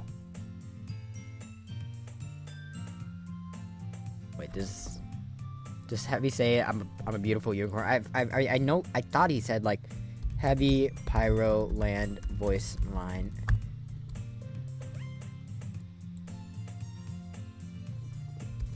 Pyro. Doesn't Heavy say Heavy is pretty princess, Heavy is hey tail, come to life, Heavy is wish making. Is that really? When a migraine strikes and I've taken a trip down, side effects like dizziness can throw me off. Charge now, Doctor! Keep charge! Fairy princess? Is pretty princess. Heavy is heavy tail. Come to life. Heavy is pretty princess. Even wincing from the pain, Heavysayori makes a silly joke. What are you saying? I'll be right back, okay? Yes. I pat Heavysayori on the shoulder and I run out into the hallway. I locate the nearest vending machine. What should I get? Doesn't really matter since it will be used as an ice pack rather than a drink. But I know Heavysayori likes apple juice, so I purchase that one. In just a moment, I'm already returning to the classroom where I left Heavysayori. That was kind of a pointless transition, but whatever. She has one palm on her forehead, and using the other one to clumsily scoop crayons back into the box. Wrong! Heavysayori, here. I hand Heavysayori the bottle of apple juice. Very good. Heavysayori opens the cap and starts drinking from it. Heavysayori, what are you doing? It's for your forehead. Baka, idiot. Ah! Yeah, da. Ah! How hard did you hit your head? Heavysayori places the bottle against the bump on her head. Ah! Just bear with it. It'll feel better soon. Looks like you cleaned up most of the crayons, so that's good. No! Heavy is pretty princess. What What do you mean? Touch grass. Yes. Scout, you stupid baka! Run! Run! Run, cowards! Uh-oh. Wah! Wah! Ah! Run! Wah! The burning you feel? It is shame. You are credit to team. Did I really do that? Yes, yes. Come to think of it, maybe I do remember a bit. Guess I was always so focused on my games that I didn't pay enough attention to you. So in a way, it was my fault. Like everything else in the world. Kind of like this time too. If I wasn't rushing you out of the closet, you probably wouldn't have hit your head. No! Scout, the stupid baka! Edgelord. That's not even your voice line. Shut! I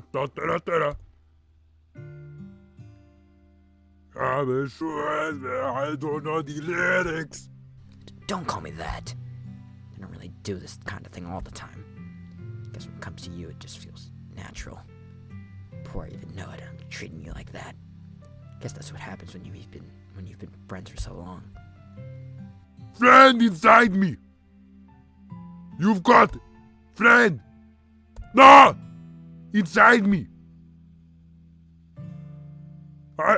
Chevy is pretty princess. Forever? If I'm honest with myself, there's no telling where we'll each end up for college, or after that. So it wouldn't be fair for me to make any promises. But, well, I hope so. It's been this long already, right? I can't imagine you ever changing, so my hopes are up. Very good. Heavysayori has a whimsical expression in her eyes. We remain silent for a moment. She's so silly, clumsy on the outside, that when I see her deep in thought like this, it makes me not want to disturb her. Run! Run, cowards! Good luck with that. She's gonna see your forehead either way. No! Heavysayori hops to her feet. Ah! She clutches her forehead again. Don't stand up so fast over hurting yourself. Oh! Oh, I guess it's too late now. Anyways, let's go. Okay, whatever we do, we're gonna avoid Sayori as much as possible because Heavysayori's voice hurts my throat too much. I follow Heavysayori out of the classroom. Heavysayori plays with her bangs to try to hide the bump, but without much success. In a moment, I make it back to the classroom, to the club room. God damn it. Ah, you're back. Good timing. I was just about to start with sharing our poems. Eh, Heavysayori, your forehead? She's fine, don't worry about. No!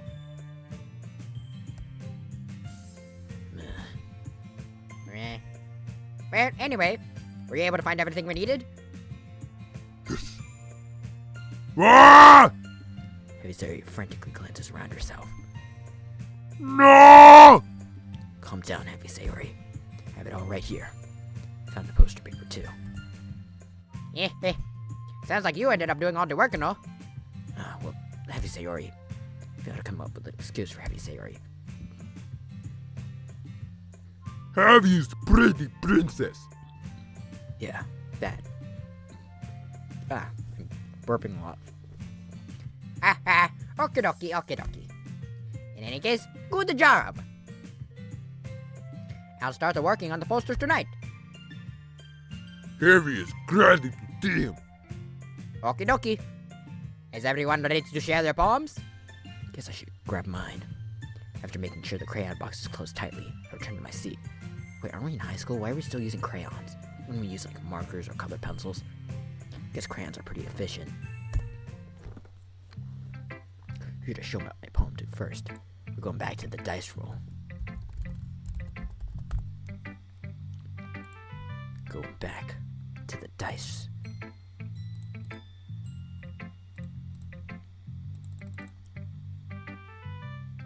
Guess we're going just Monica again.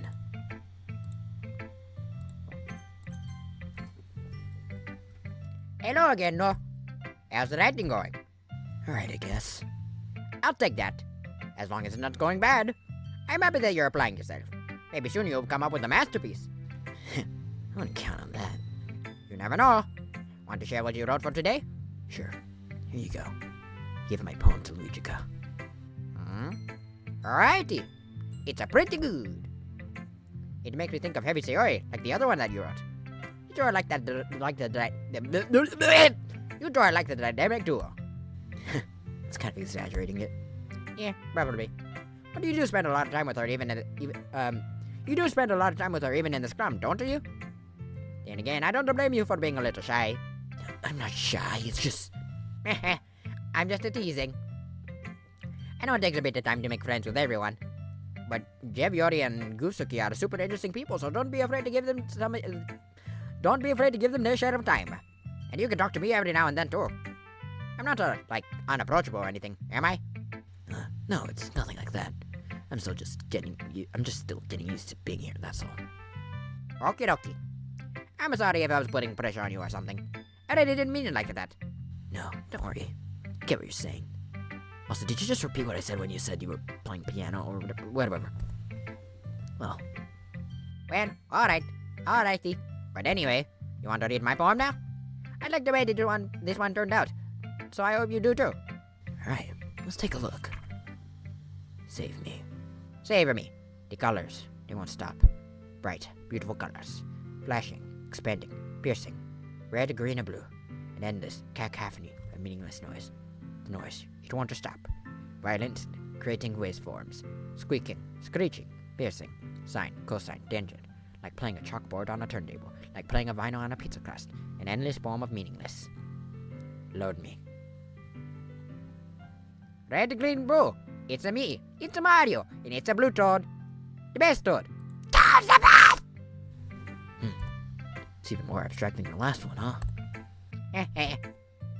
I guess it's just the way I write. I'm sorry if you don't like it. No, I never said that. It's just kind of a thing I've never really seen before, I guess.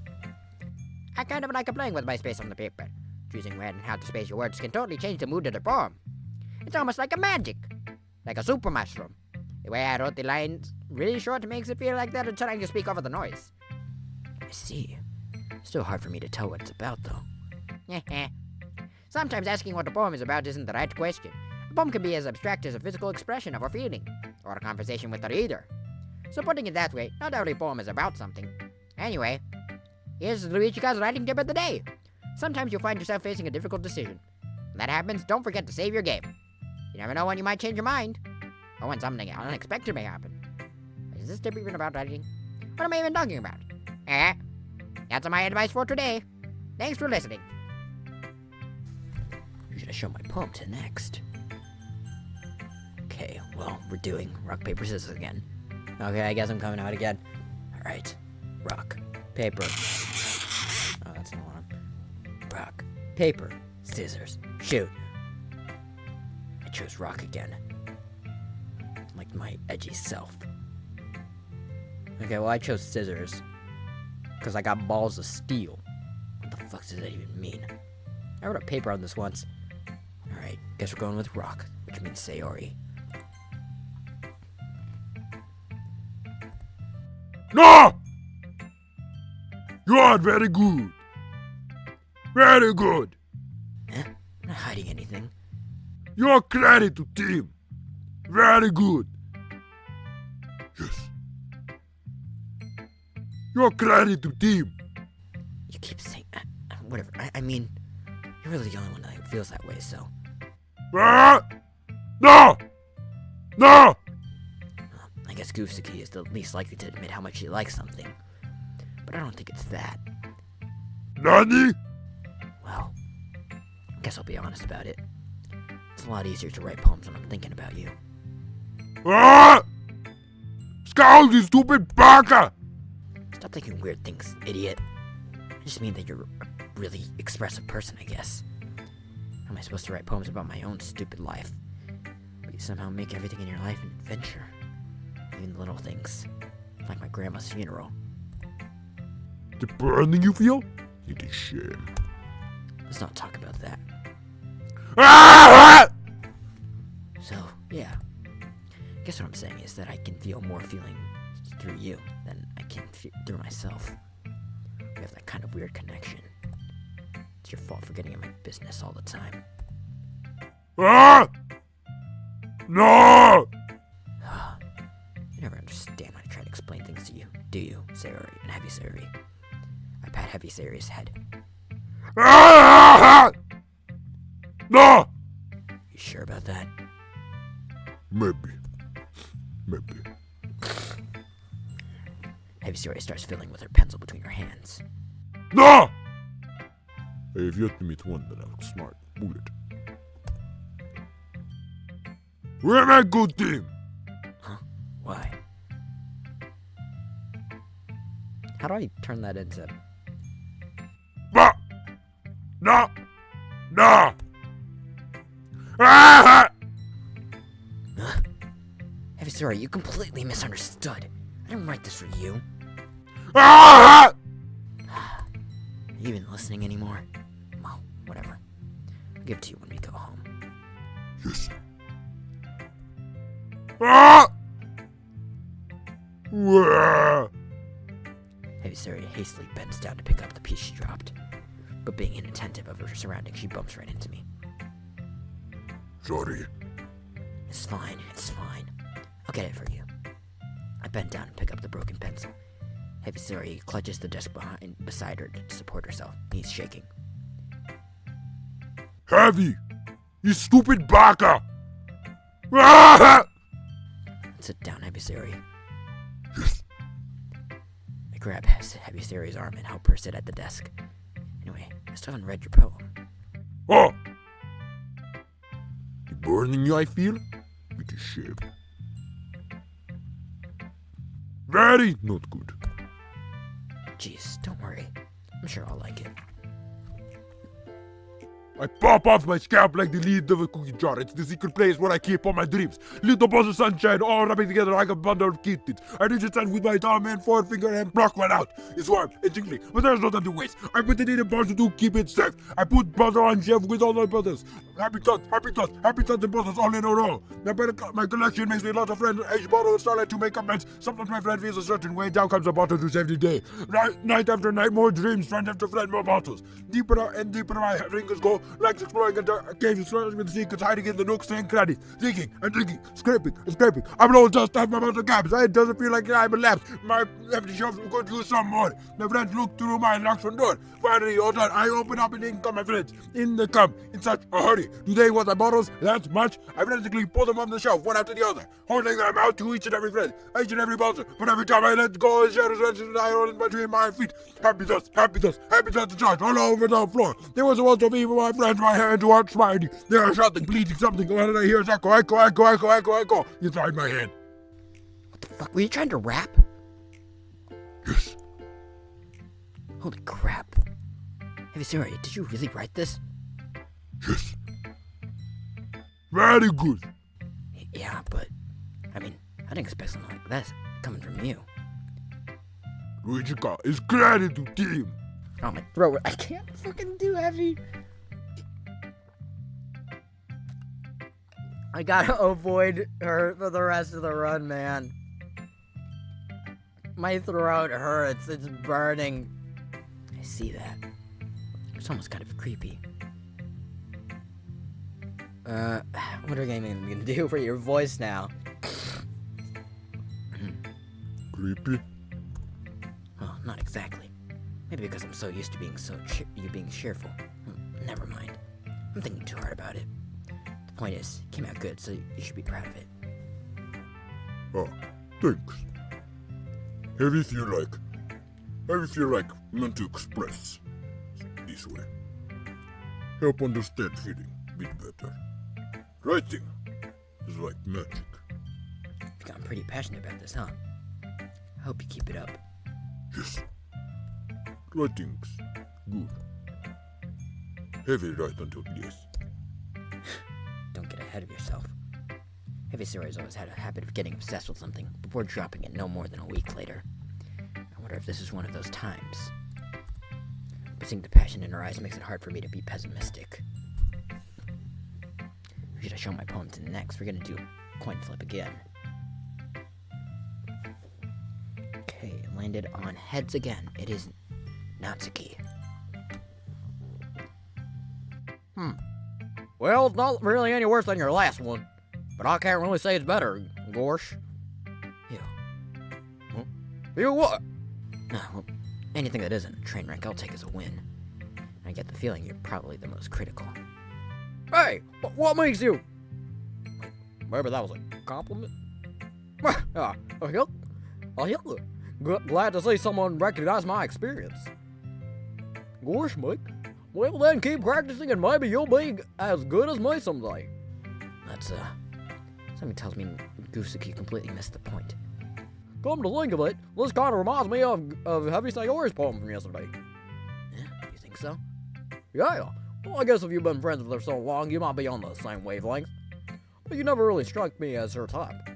Heavysayori has a type all of a sudden? Well, I don't know, but honestly, how could someone so, lovely spend so much time with someone like you? It's like she's dragging around a dead weight. That was a little unnecessary. But think of it this way. If it weren't for me, she would probably just fly away, like letting go of a balloon. You could say we take care of each other in our own way. Whatever it is, I don't get it. Oh yeah, I guess I'm supposed to show you my poem. Here you go, Mike. Amy likes spiders. You know what I heard about Amy? Amy likes spiders. Ickly, wriggly, hairy, ugly spiders. That's why I'm not friends with her. Amy has a cute singing voice. I heard her singing my favorite love song. Every time she sang the chorus, my heart would pound to the rhythm of the words. But she likes spiders. That's why I'm not friends with her. One time I hurt my leg really bad. Amy helped me up and took me to the nurse. I tried not to let her touch me. She likes spiders, so her hands are probably gross. That's why I'm not friends with her. Amy has lots of friends. I always see her talking to people. She probably talks about spiders. What if her friends start to like spiders too? That's why I'm not friends with her. It doesn't matter if she has other hobbies. It doesn't matter if she keeps it private. It doesn't matter if she doesn't hurt anyone. It's gross. She's gross. The world's better off without spider lovers. And I'm gonna tell everyone. It seems like everyone in this club is projecting in some way. Not bad, right? Gosh, Mike. It's quite a bit longer than yesterday's. Yesterday's way too short. I was just warming up. Hope you didn't think that was the best I could do, Gosh. Well, no, of course not. Anyway, the message is pretty straightforward in this poem. I doubt I have to explain it. Sometimes you can explain complicated issues with much simpler analogies. It helps people realize how stupid they're being. Like, anyone would agree that the subject of this poem is an ignorant jerk. Do you know people like that? Of course, it's about how everyone thinks That doesn't matter. It can be about anything. I'd rather be easy to relate to. Everyone has some kind of weird hobby or a guilty pleasure. Something that you're afraid of if people find out they'd make fun of you or think less of you. Well, that just makes people stupid. Who cares what someone likes, as long as they're not hurting anyone and it makes them happy? When gosh dang it, I think people really need to learn to respect others for liking weird things. Well, you're definitely right. At least I can relate to that. And I'm sure a lot of people can too. It's what I do best, after all. I don't like writing unless there's a good message to take away from it. Like conveying emotions is important, but I want to make people think, not just feel. Remember that. Baka. I haven't said that in a while. I'm going to write a good one for tomorrow too, so look forward to it. Who should I show my poem to next? Well, there's only one person left. Let's see what you brought ready for today. Oh, well done, though. Your skills are already improving. Really? Thanks, Jevyuri. Coming from you, that means a lot. What? It's nothing. I'm just happy to help inspire fellow writers. I know you're new to this, so don't worry so much if it seems like you can't get your poem to feel perfect. You don't need to be afraid to be a little more daring. Metaphors go a long way. Don't feel like you need to work your brain like turning a bunch of gears. Try letting your mind wander through your feelings, and write down the things you see and hear. That's one way to truly enable your reader to see into your mind. It's a very intimate exercise. See, that's certainly an interesting technique. Thanks for sharing. I have, an example of that if you'd like to read it. Of course. Is this the poem you wrote for today? Jevyuri nods, timidly hands me her poem. The raccoon. It happened in the dead of night when I was slicing bread for a guilty snack. My attention was caught by discovering a raccoon outside my window. That was, I believe, the first time I noticed my strange tendencies as an unordinary human.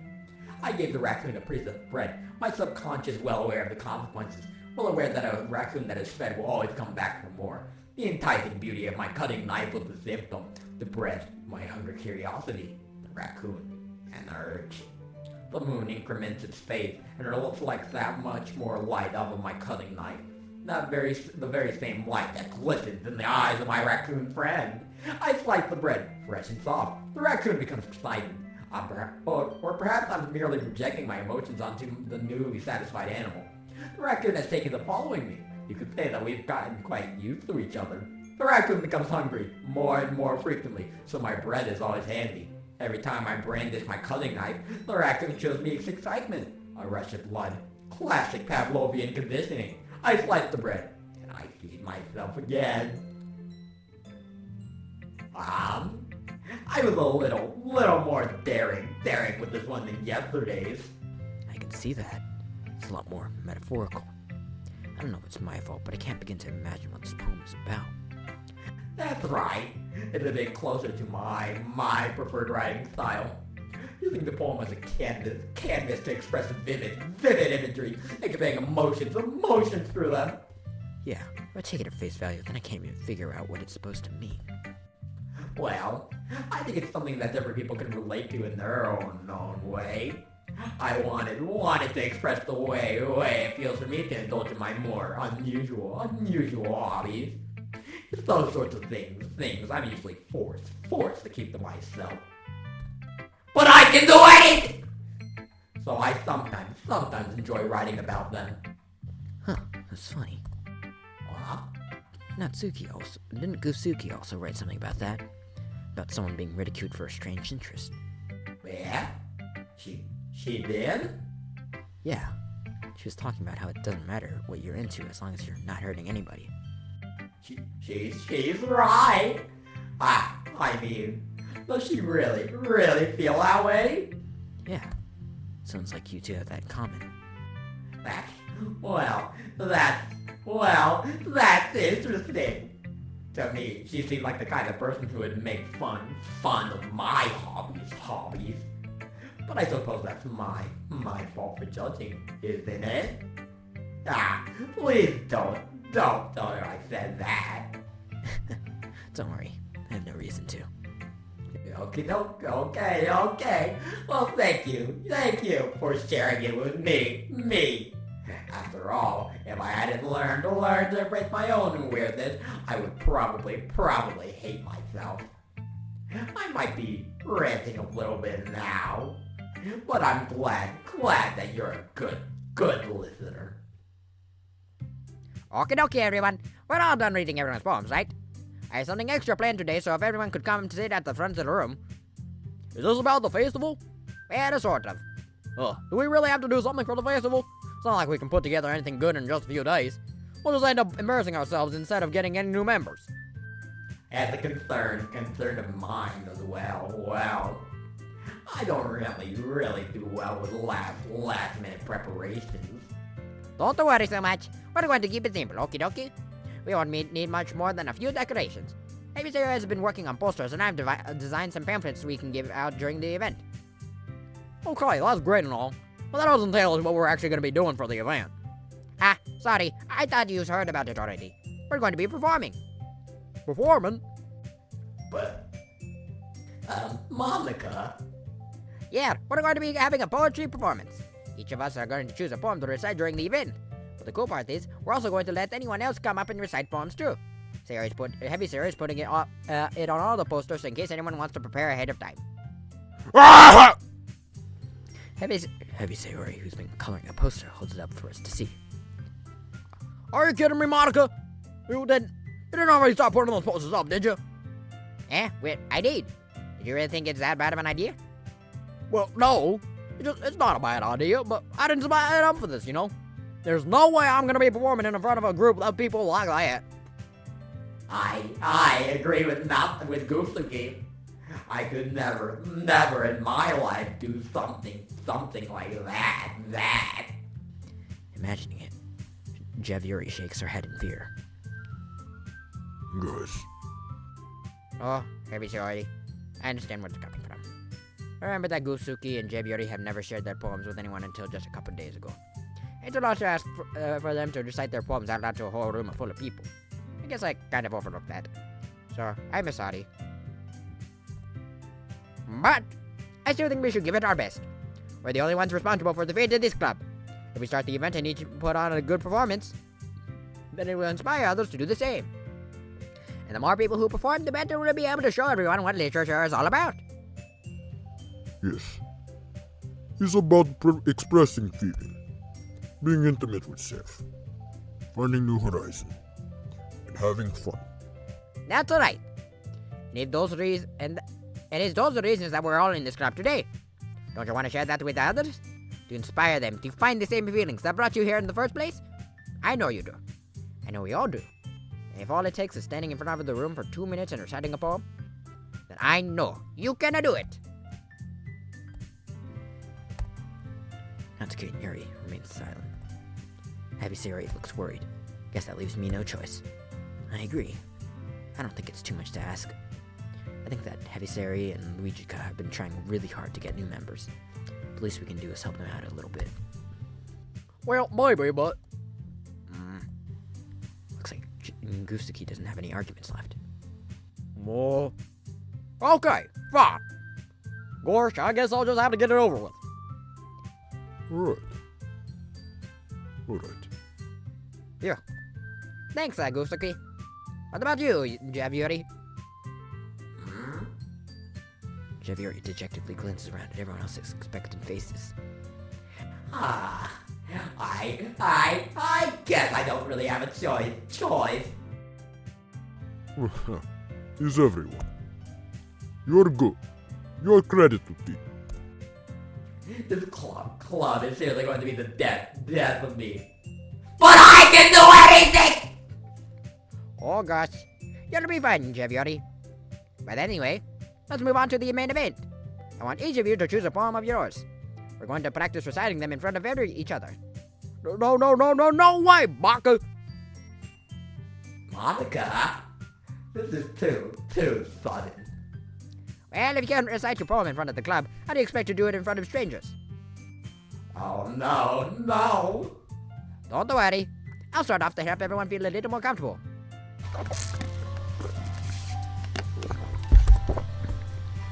Can I go next? Of course. Now, let's see. Luigiika flips through her notebook to the specific poem she has in mind for herself. She then stands behind the podium. The title of this poem is The Way They Fly. Luigiika begins reciting her poem. Her clear, confident voice fills the room. More than that, her inflection is pristine. She knows exactly how to apply emotion behind each line she recites, bringing the words to life. Is this something she's done before, or is she simply a natural? I glance around me. Everyone has their eyes on Luigiika. Heavysayori looks amazed. Jevyuri has an intense expression on her face that I don't understand. Finally, Luigiika finishes the recitation. The four of us applaud. Luigiika takes a breath and smiles. That's very good, Luigiika. Thank you very much. I was just hoping to set a good example. Are you ready to go next, Heavysayori? I'll go next. Jevyuri fired up all of a sudden. Jevyuri clutches a sheet of paper between her hands and stands up. Keeping her head down, she walks quickly over to the podium. This poem is called... Jevyuri anxiously glances at each of us. You can do... Wait. You can do it, Yuri. It's called After Image of a Crimson Eye. Jevyuri's voice shakes as she starts reading the poem. Just a moment ago, she practically refused to do this. Why is she suddenly putting in so much effort? As Jevyuri gets past the first couple of lines, her voice changes. It's almost like what happens when Jevyuri gets absorbed into her books. Her quivering words transform into the sharp syllables of a fierce and confident woman. The poem is full of twists and turns in its structure that she enunciates with perfect timing. This must be a rare glimpse into the whirling fire Yuri keeps concealed inside her head. Suddenly, she's finished. Everyone is stunned. Jevyuri snaps back into reality and glances around her, as if she bewildered even herself. Back to It's up to me to save this situation, because I have some sort of weird savior complex, I guess. I'm the first to start applauding. Everyone joins me afterward, and we give Jevyuri the recognition she deserves. It's not that we didn't want to applaud her for her, but we were caught so off guard that we must have forgotten. Don't forget, I'm with you in the dark. As we applaud, Jevyuri holds the poem to her chest and rushes back into her seat. Jevyuri, that was really good. Thank you for sharing. Looks like Jevyuri is down for the count. Okay. Heavy is next. Heavysayori hops out of her chair and cheerfully walks to the podium. This one is called My Medal. Sorry, heavy giggle. Heavysayori. It's very hard. How you do? Try not to think of it like you're reciting to other people. Imagine reciting it to yourself, like in front of a mirror, or in your own head. It's your poem, so it'll come out the best that way. I see. Okay. Heavysayori begins her poem. Somehow, it feels like her soft voice was made as a perfect match. The poem isn't aimlessly cheery like Sayori is. It's serene and bittersweet. If I were to read this on paper, I probably wouldn't think much of it. But hearing it come from Heavysayori's voice almost gives it a whole new meaning. A Russian meaning. Maybe this is what Heavysayori meant when she said she likes my poems. It's like I get to reach more deeply into someone I thought I knew through and through. Heavysayori finishes, and we applaud. Heavy is gratitude team. Good job, Heavysayori. Even not like. Good sign. What does that even mean? It came out nicely, Heavysayori. The atmosphere of the poem fits you really nicely. But it might be that other poems wouldn't work quite as well with that kind of delivery. Heavy does not understand. In other words, I've seen poems of yours where that sort of gentle delivery wouldn't work as well. You might need a little more force behind them, depending on what you're reading. Oh, heavy no. As well, heavy practice. It's very embarrassing. And next time, I'm going to make you pick a poem that challenges you a little more. We don't have time before the festival, you know. Okay. Now, who's the next? Goofsuki? Don't make me go before, no. It's not like I can compare to you guys anyway. Baka! Might as well lower everyone's standards a little before I have to do it. Goofsuki. It's fine. I might as well get it over with. But it's not like I have much of a selection of what to read. I'll just have to go with what I wrote for today. I stand up and step in front of the podium. Everyone has their eyes on me, making me feel terribly awkward. I recite my poem. Since I'm not exactly confident in my own writing, it's hard to put energy into it. Despite that, once I finish, I receive applause anyway. Wait, actually, I have a poem I can recite here. Let me find my poem. I have a poem I can recite. Where is it? Is it here? Okay. Reality of a Metal's Existence by MC Lil D. I am a gun. I shoot bullets. Bullets shoot out of where the bullets shoot out of. I am a gun. I am made for fun. That's a lie. I make people die. I am a gun. But what is a gun? Is my existence a gun? Or could I be truly a nun? What is a gun if not a gun? A gun shoots bullets. But what is a bullet? Is the bullet, or am I the bullet? For what is a gun if this gun cannot shoot? But this gun can shoot. So could this not gun truly be not a gun? These thoughts run far along the scapes of my mind, gunning for that distant, the visible finish line. But the line is not there, because it is instead a bear that would rather not be shot by a gun. The bear went Super Saiyan, and at that moment, I laid in. A realization hit me, like getting stung by a bee. If I truly was a knock-on, then would not this bear find me fun? But this bear charges a Kamehameha, so perhaps this is just not, but not, the law. So I stand my ground, a gun prepared to be downed, for if I was truly a knock gun, then I would not be done. Yeah, link will be in the description. Sorry, I'm not really as good as everyone else. Don't worry about it so much.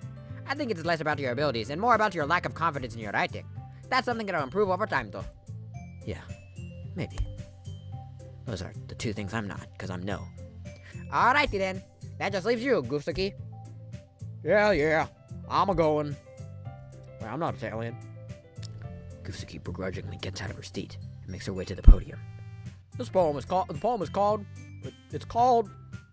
Why are you all looking at me? Because you're presenting. Well, anyway, the poem is called Jump Up Superstar. Goofsuki takes a breath. When she starts reciting the poem, her sour attitude disappears a little. While she's still a little unenthused, her poem has a rhythm and rhyme to it.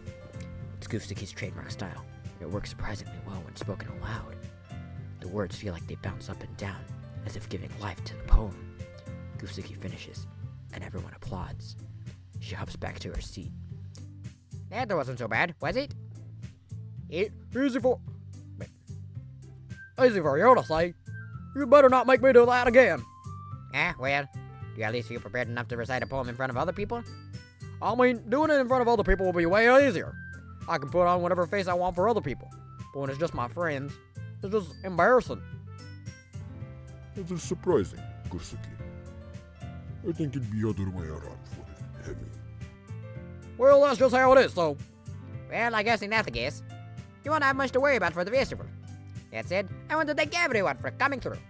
It might be hard, but I hope you all have an idea of what it's like now.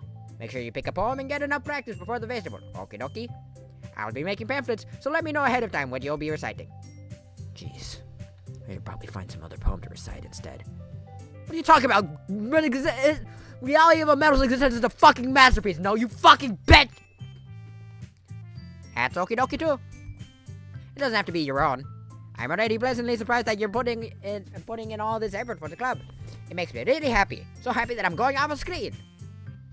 Yeah, no problem. Okie dokie, everyone.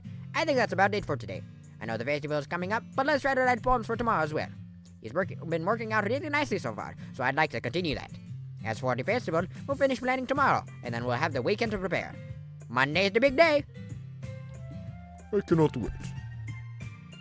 I can do this. I can do this. I can do anything! Alright. I stand up. There's no way I'll be able to find the same enthusiasm as Heavysayori and Luigiika, but I'll do my best to get through it. If it's for the sake of the club, and impressing Luigiika, then I'll have to do my best. Ready to go, Heavysayori? Yes. Look at you two, always going home together like that. It's kind of adorable, isn't it?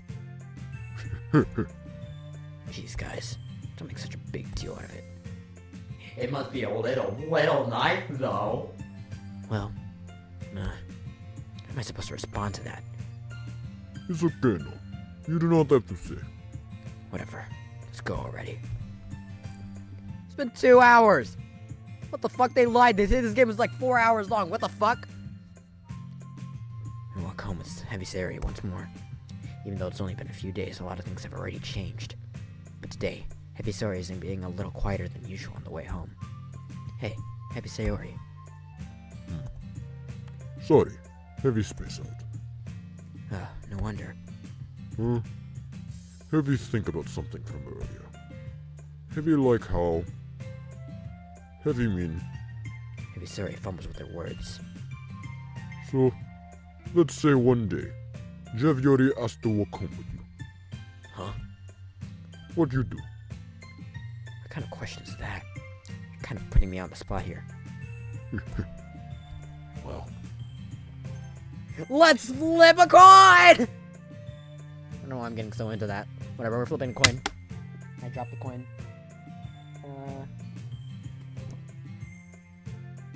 see. It's on tails, meaning we have to say Sayori.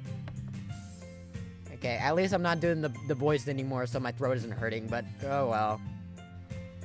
Heavysayori, you really think I would ditch you for Jevyuri? Yeah? But she is beautiful and smart. Jeez, I already see her in the club every day. Besides, you always seem to really like going home together. I wouldn't just ruin that for you. You're funny to me. You think about Heavy too much. Jevyuri would deserve if she won't. Heavysayori, I've already made up my mind. I really can't figure you out sometimes. Sorry. Besides, what's the point in speculating on something that's never going to happen? The conversation trails off. It's kind of a weird thing for Heavysayori to care so much about, but I want to respect her and keep her happy too. Then again, the festival is only a few days away. Who knows what will happen in that time?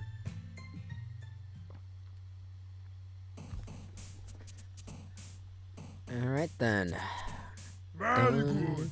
Very good. Aw, shucks. Very good. Aw, shucks. Very good.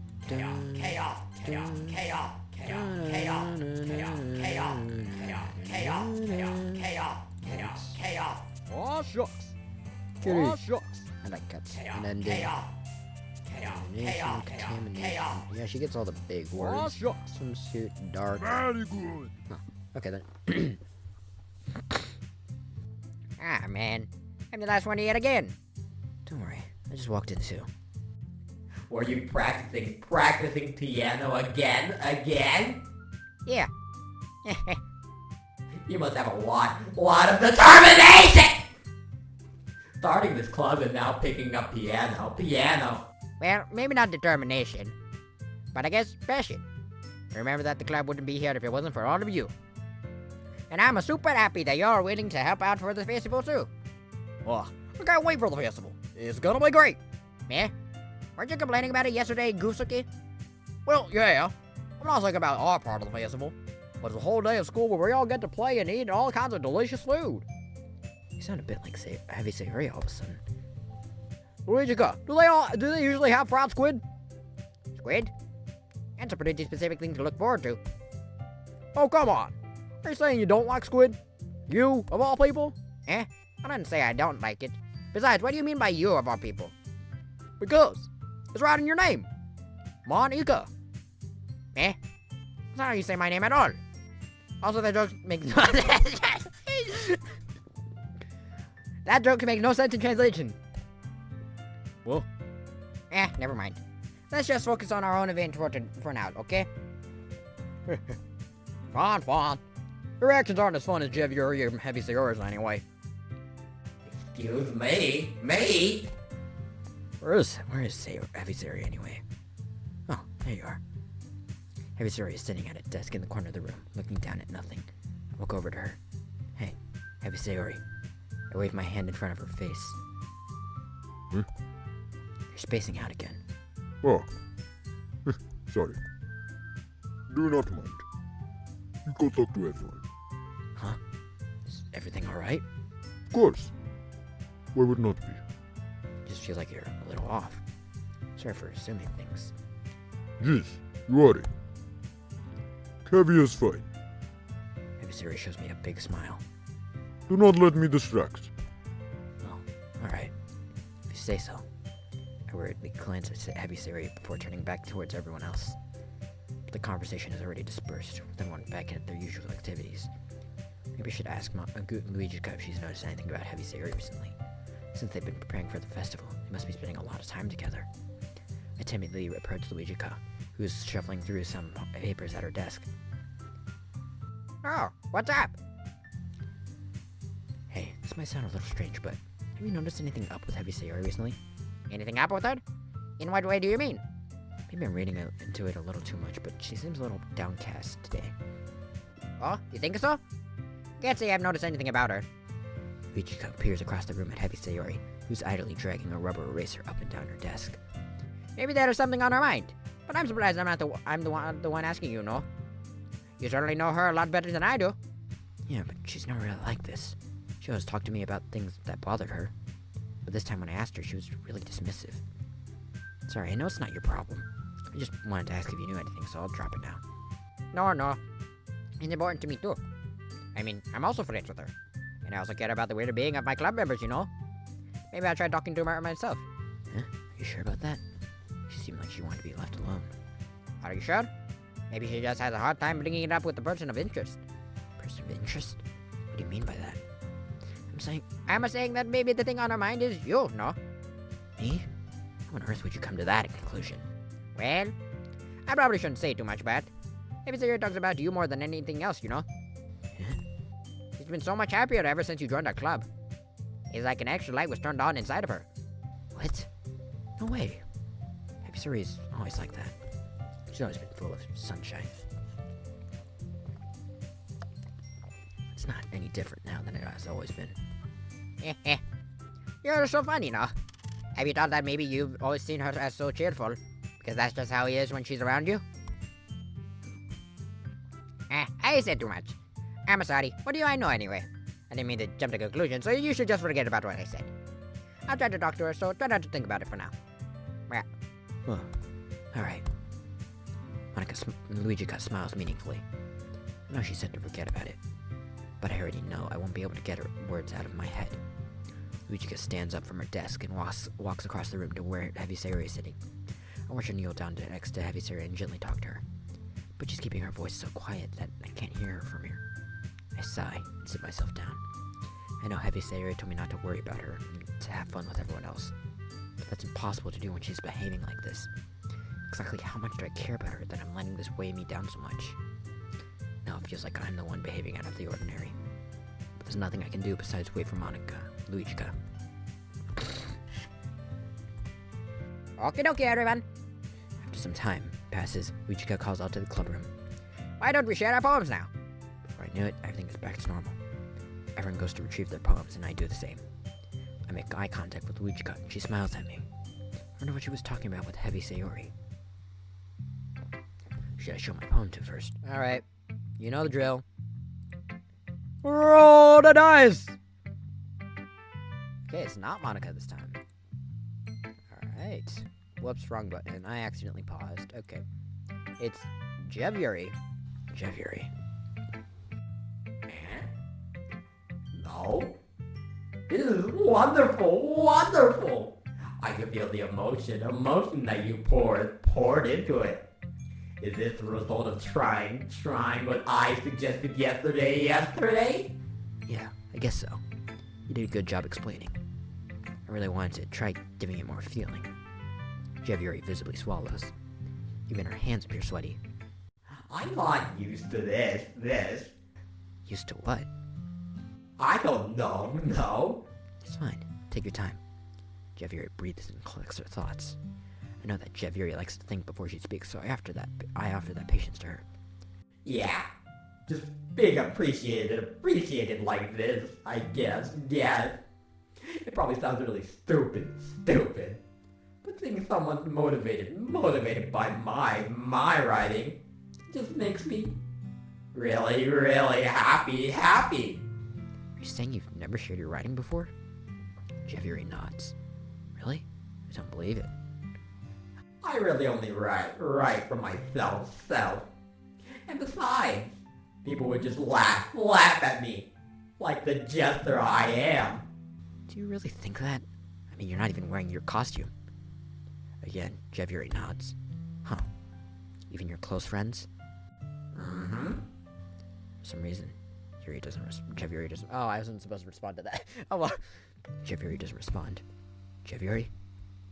Jevyuri smiles sadly. No, during lunchtime I eat by myself. Did you know that? I'm so lonely in my freedom. It's also a great time to find a quiet spot to do some reading. In fact, I always have some books with me.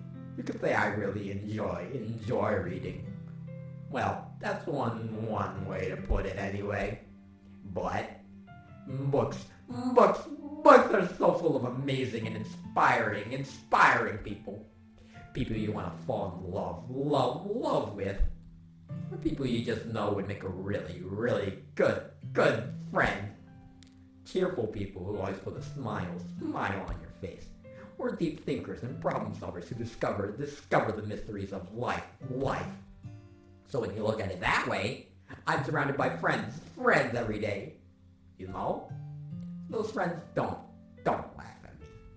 They don't tease me for spacing out all the time. They don't make fun of my body type. And they don't hate me for acting like a know-it-all. People say that about you? I'm not a know-it-all, no. It's the opposite. I don't know anything. I don't know how to talk to people. I don't know how to make people see me as normal. I don't even know how to make myself happy. I have all these feelings. I can't do anything. All I can do with them is read and write. But it wasn't until now that I started sharing it with you that I really understood what was missing all this time.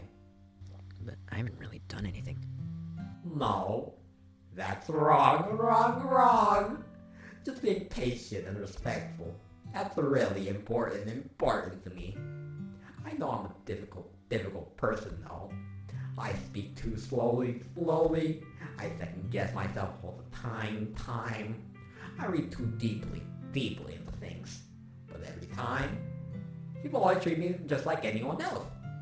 It's so rare that I feel comfortable with myself when I talk to others.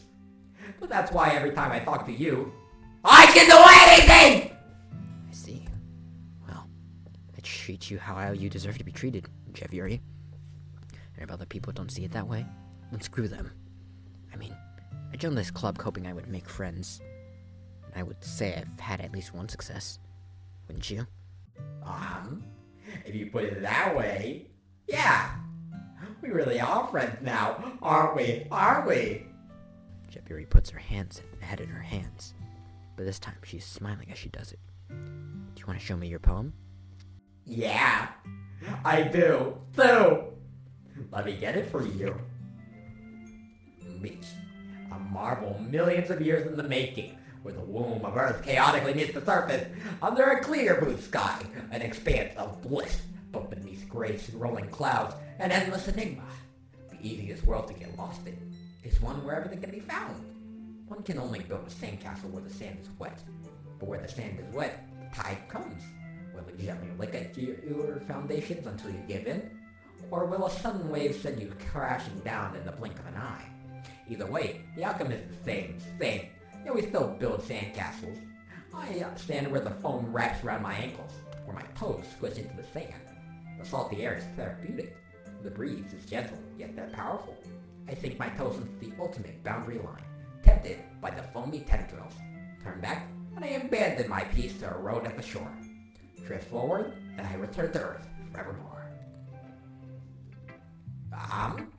I'm aware that the beach is kind of an inane thing to write about, but I did my best to take a metaphorical approach to it.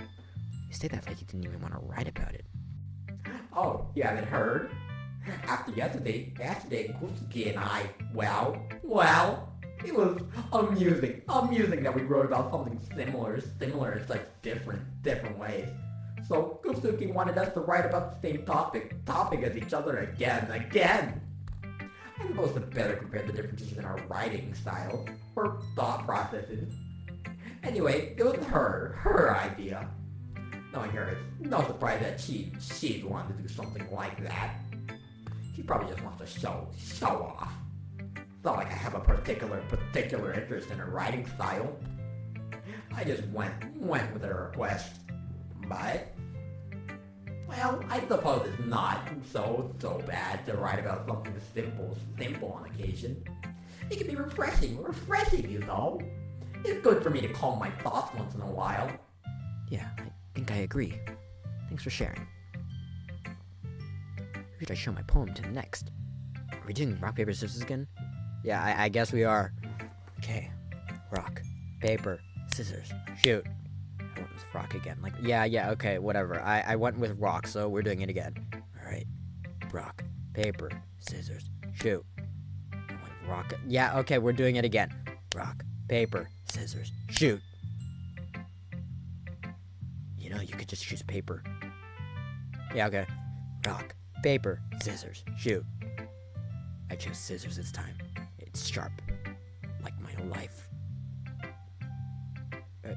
What? Okay, I guess we're going Monica then.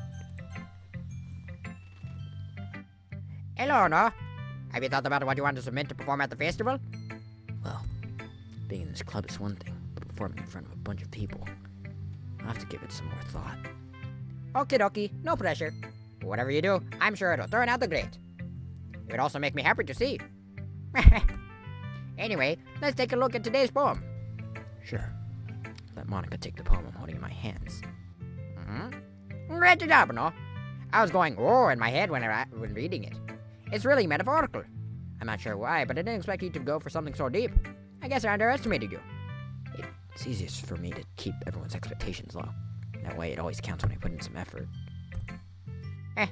That's not very fair. Well, I guess it worked anyway. You know that Jevyuri likes this kind of writing, right? Writing that's full of imagery and symbolism. Unlike Heavysayori, who likes using simple and direct words to describe happiness and sadness, Jevyuri likes it when readers are left to derive their own meaning out of it. It's very challenging to write like that effectively, both allowing people to get something out of it just by feel, or letting them deeply analyze all of the nuances. It can take years of practice, which I'm assuming Jevyuri has at this point. I never really asked, though. I'm sure I'm nowhere near her level yet. Don't worry so much about that. You do your own thing. Just keep exploring and learn by trying new things. Anyway, I'll share my poem with you now, alright? Yeah, alright. The lady who knows everything. An old tale tales of a lady who wanders earth. The lady who knows everything. A beautiful lady who has found every answer, all meaning, all purpose, and all that was ever sought. And here I am, a feather, lost adrift the sky, victim of the currents of the wind. Day after day, I search with little hope, knowing legends don't exist. But when all else fails me, when all others have turned away, the legend is all that remains, the last dim star glimmering in the twilight sky. Until one day, the wind ceases to blow. I fall, and I fall, and fall, and fall even more. Gentle as a feather, a dry quill, expressionless. But a hand catches me between the thumb and forefinger, the hand of a beautiful lady. I look at her eyes, and I find no end to her gaze. The lady who knows everything knows what I am thinking. Before I can speak, she responds in a hollow voice. I have found every answer, all of which amount to nothing. There's no meaning. There is no purpose. We seek only the impossible. I am not your legend. Your legend does not exist. And with a breath, she blows me back afloat, and I pick up a gust of wind. You know, I feel like learning and looking for answers are the sorts of things that give life meaning. Not to get too philosophical or anything, but it was kind of on my mind, so that's what I wrote about. I see. I didn't really put that much thought into it. In a way, it's almost paradoxical, because if we had all the answers, wouldn't the world start to lose its meaning? You know, there's one thing I noticed. Seems like everyone in the club prefers writing about things that are more sad than happy. Are you surprised? I mean, if everything was okay, we wouldn't really have anything to write about, would we? Humans aren't two-dimensional creatures. I think you know that better than anyone. You mean one-dimensional? Yeah, that. Anyway, here's Luigiika's writing tip of the day. Are you ever too shy to share your writing because you're afraid it's not that good? It can be really disheartening to get a lukewarm response to something you put so much into. But if you find other people who enjoy writing, then sharing becomes a lot easier. Because instead of just telling you that your writing is good or okay or bad, they want to focus more on everything that went into it and the things that you can work on. It's much more encouraging that way. It will make you want to continue improving. It's almost like having your own little literature club, don't you think? That's my advice for today. Thanks for listening. Yeah. Alright then. Once again, I flip the coin. And it's on tails, going to Goofsuki. This one's alright. Alright? Well, yeah. About as good as yesterday's anyway. I'll see what you're going for, but it's just not really my style. I mean, that's fine. I'm mostly just glad that you're trying a little bit. Well, of course I'm at least trying. Why are you so emotionally invested in my poems anyway? Isn't that more of a compliment to me? What? No! Gross! Baka! It's not like I care, Baka! It's just that one of us in this club has to make sure you're not slacking off, Baka! Really? Well, what if you ended up just scaring me away? Lance, it's not like you would actually do that, Baka. Yeah, you're right. It's kind of fun to hang out here, even if I have to put up with you. Yuck. That Goofsuki's elbow connects with my stomach. Well, maybe I won't mind scaring you away after all. I was just joking. Oh, I know. Don't worry, I was too, Baka. Yuck. Yuck. I can't fucking do the... How the hell do you call that a joke? It seriously hurt. Well, maybe it's funny to her. Because that's kind of the point. I should really just watch my mouth around Goofsuki. Anyway, Goofsuki holds her poem out to me like nothing even happened. I'll be your beach. Gosh, Mick, your mind is so full of troubles and fears that diminish your wander over the years. But today I have a special place, a beach for us to go. A shore reaching beyond your sight, a sea that sparkles with brilliant light. The walls in your mind will melt away before the sunny glow. I'll be the beach that washes your worries away. I'll be the beach that you daydream about each day. I'll be the beach that makes your heart leap in a way that you thought had left you long ago. Let's bury your heavy thoughts in a pile of sand.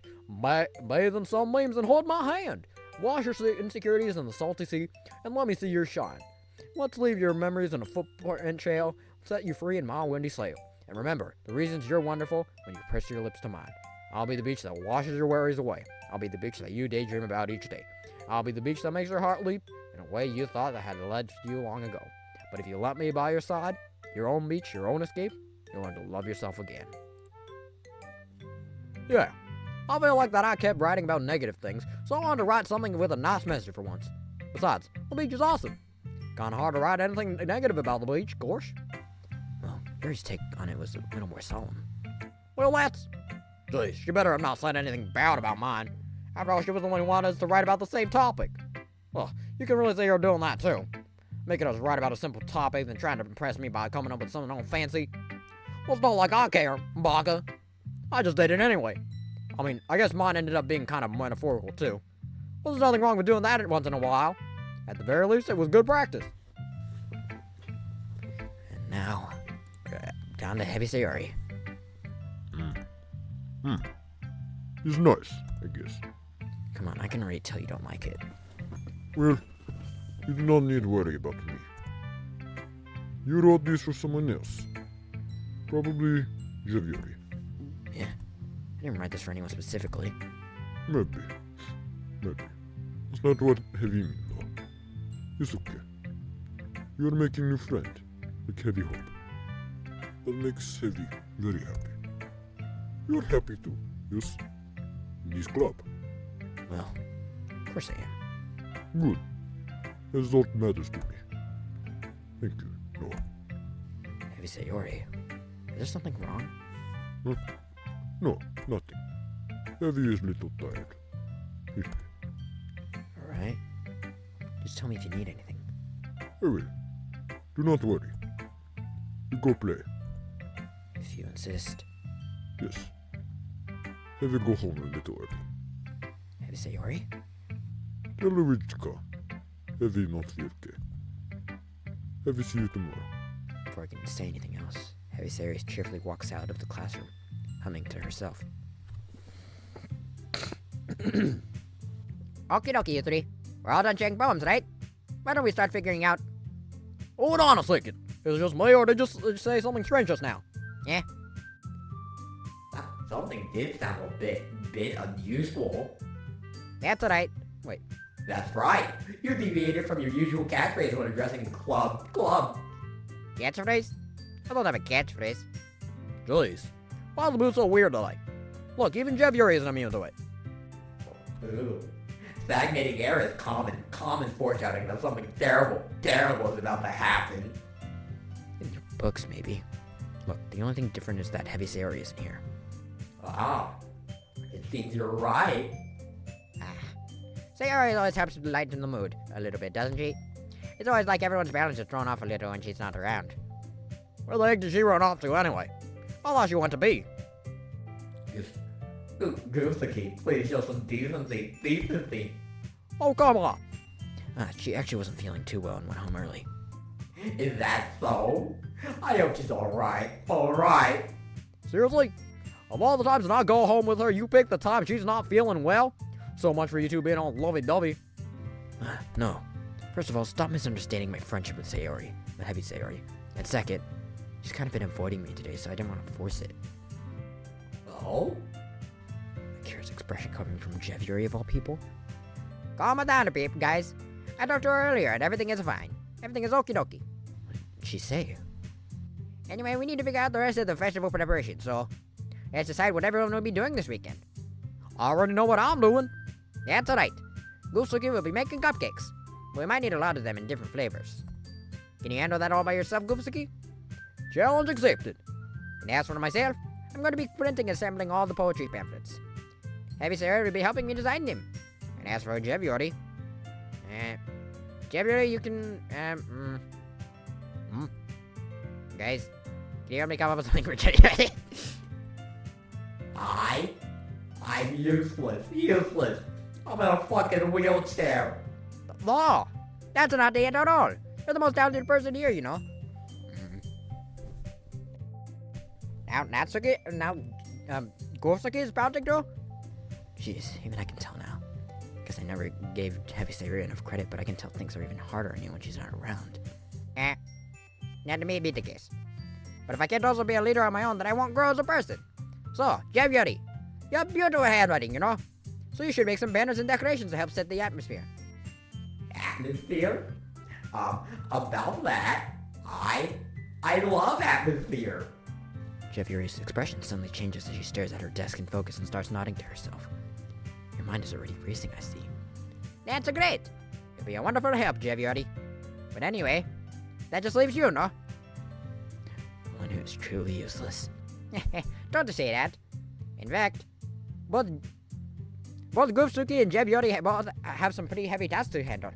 It'd probably go a long way to give one of them a hand. You could always help me out as well. I'd be really appreciative of that. Is Luigiika suggesting I spend the weekend with one of my club members? How on earth are they going to respond to a suggestion like that? I suppose I wouldn't mind a bit of help. Well, even if you don't know how to bake, there's always some dirty work I could give you. It's not like Luigiika's gonna give me a choice and you shouldn't be sitting on your butt anyway. Goofsuki tries to mumble a bunch of excuses like that. If I recall, Goofsuki, you mentioned that you'd like to handle the baking on your own. No. Oh, that's your name, isn't it? No may not like to be around you if you only make him out to be a nuisance. So therefore, he may be more suited to assisting with the decorations. Hold on, I never said that. How hard could it be to make a few decorations anyway? Sounds more like you're just making excuses for no to. What are you saying? It will be extremely meticulous work. And making, is it? Just what do you think? Guys, let's settle down for a moment. In the end, I think it's up to Noah to decide how he'd like to contribute. Besides, he hasn't really gotten the chance to spend any time with me yet, you know? So I'm sure he's interested in... You literally just said... I'm surprised as well. Sorry. I was just saying, though. Julius, can we just settle this already? Yeah. No, you're okay with this, right? In the end, it's up to you. I really wish I chose a different name, because people are always getting tripped up over the words. Of course. Very well. In that case... Everyone looks straight at me. But of course, I'm going to go with...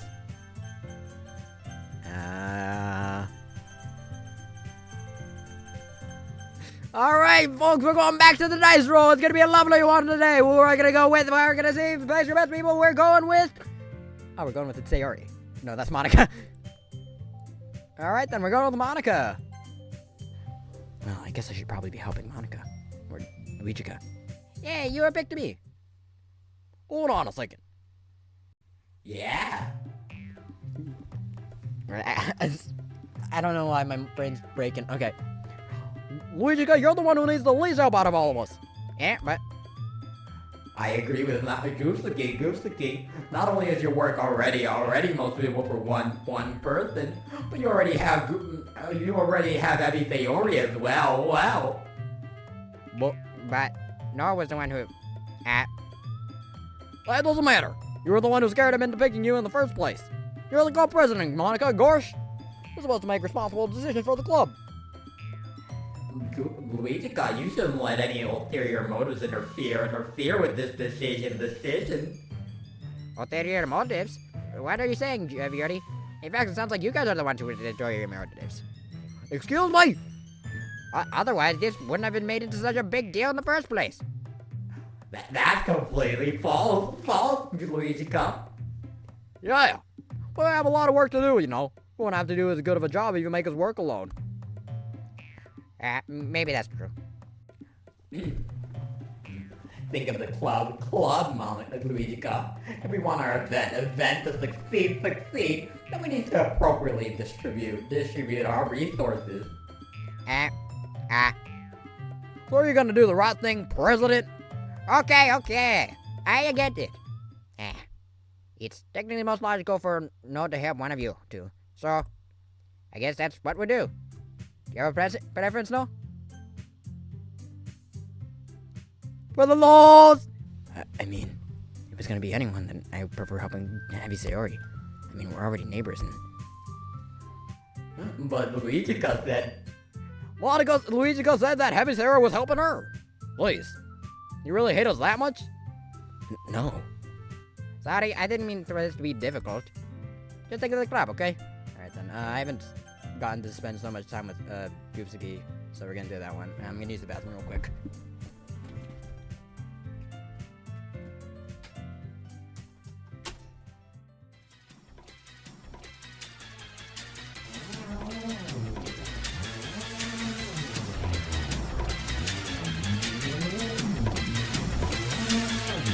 Lots of spaghetti, lots of spaghetti, lots of spaghetti, lots of spaghetti, lots of spaghetti,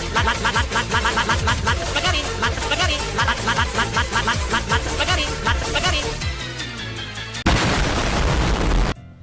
Alright, guess we'll go with Goofsuki.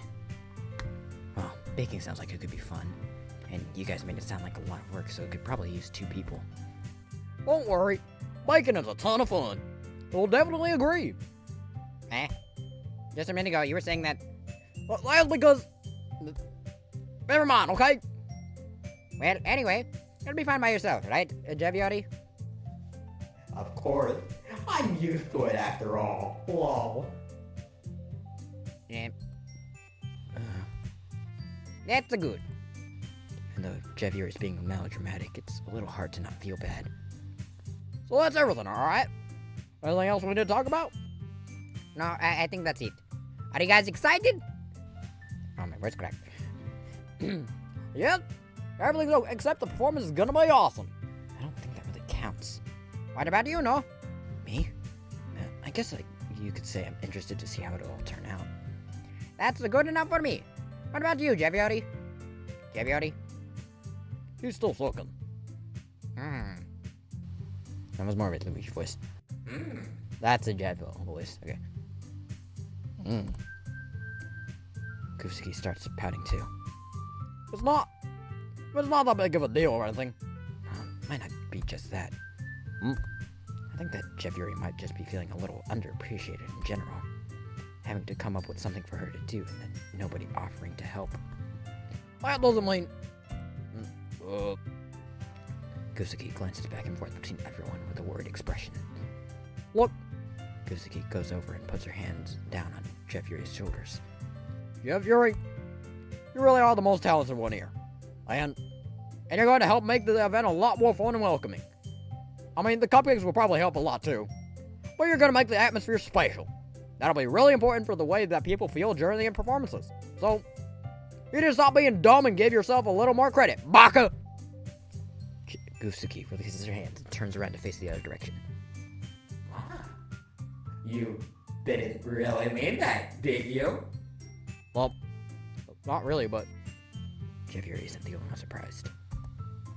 Luigiika and I are also taken aback by Goofsuki's words. Goofsuki, of all people, to be saying such encouraging things. But I begin to understand. Goofsuki was trying to sound like Heavysayori. Even if it didn't work perfectly, I can tell that she tried to say something Heavysayori would say at a time like this. Wait, how do I know Goofsuki so well? It's only been like, what, 3 days? How am I already am I forming my opinions too quickly? Ah, well, who gives a shit? Because Heavysayori always helps everyone smile and feel good about themselves. I'm sorry for being dumb. I'm going to do my best. And all of us are going to make it a really, really great event. Yeah. I hope to see everyone do their best. But with that, there's nothing more for today. So I guess it's time for us to head out. Okay, but I'm staying here a bit longer. I barely got to do any reading today, so... Fair enough. There's nothing wrong with that. Everyone packs up their things. I start to follow Luigiika and Jevyuri out the door as they chat between each other. Well, where are you going? Yeah. We still need to figure out our plans for this weekend. You literally would have gotten home and realized you don't even have a way to contact me. Oh, that's true. I have no idea how that slipped my mind.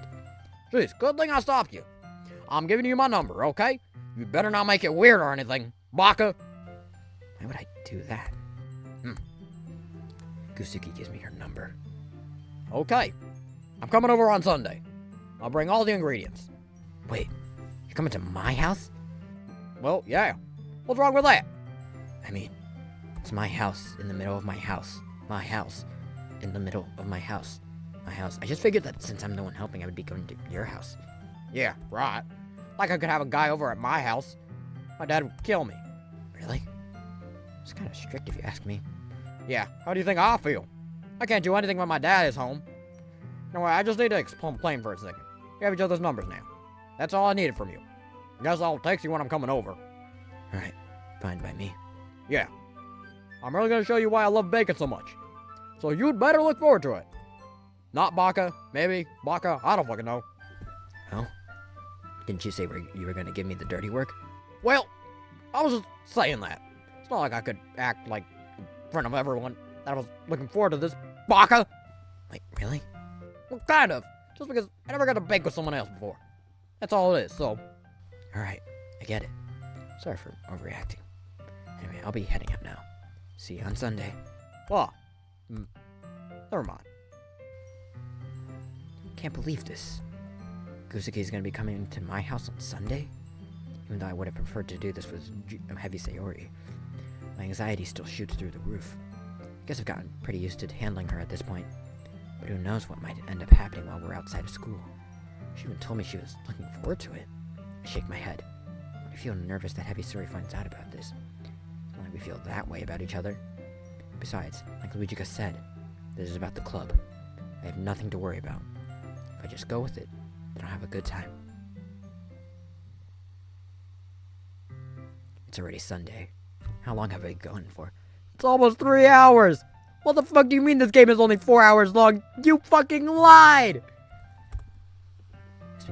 I've been getting increasingly anxious about Goofsuki's upcoming visit. I keep telling myself there's no reason to be nervous, but it doesn't help much. I wonder if she'll act any different when it's just the two of us. Meanwhile, she's been texting me a lot. We sent each other one after exchanging our numbers to double check, but it turned into conversation. She's almost a different personality on the phone, using tons of emoji and cute language. She also really likes complaining about things, but I kinda saw that one coming. But putting Goofsuki aside, I haven't heard a thing from Heavysayori since she left club early the other day. It's not like we text each other all the time or anything, but I've been worried about her in the back of my mind. Between what Heavysayori said and what Luigiika said, is it really okay for me to put Heavysayori's feelings aside when she might need me? I decide to visit Heavysayori before Goofsuki comes over. Rather than asking, I simply tell her I'm coming over, much like we've done in the past. Once I reach Heavysayori's house, I knock on the door before entering it myself. Again, we used to play so often that we've made it a habit of simply entering each other's houses like we were family. The house is quiet. Heavysayori isn't anywhere on the first floor, so I assume she is up in her room. It's very strange of her not to run down and greet me. I head up to her bedroom where I finally find her. Heavysayori? Ah, no! No! I sit down in her room. Heavysayori forces a smile, but it's easy to tell she's different. There's a minute of silence between us. You haven't come over like this in a long time, have you? Ah, I guess you're right. It has been a long time. Not much has really changed, has it? Heavysayori's room is as messy as it's always been. I also recognize the same stuffed animals and wall decorations that she's had for years now. If you come over more, it would not be mess. That's because I end up cleaning it for you. How come you suddenly want to come over today? Aren't you supposed to see Goofsuki today? Yeah, but... Wait, how'd you know that? Heavysayori had already left by the time we decided that last meeting. Luigiika tell me. It's only natural to keep informed about festival, correct? Oh, that's right.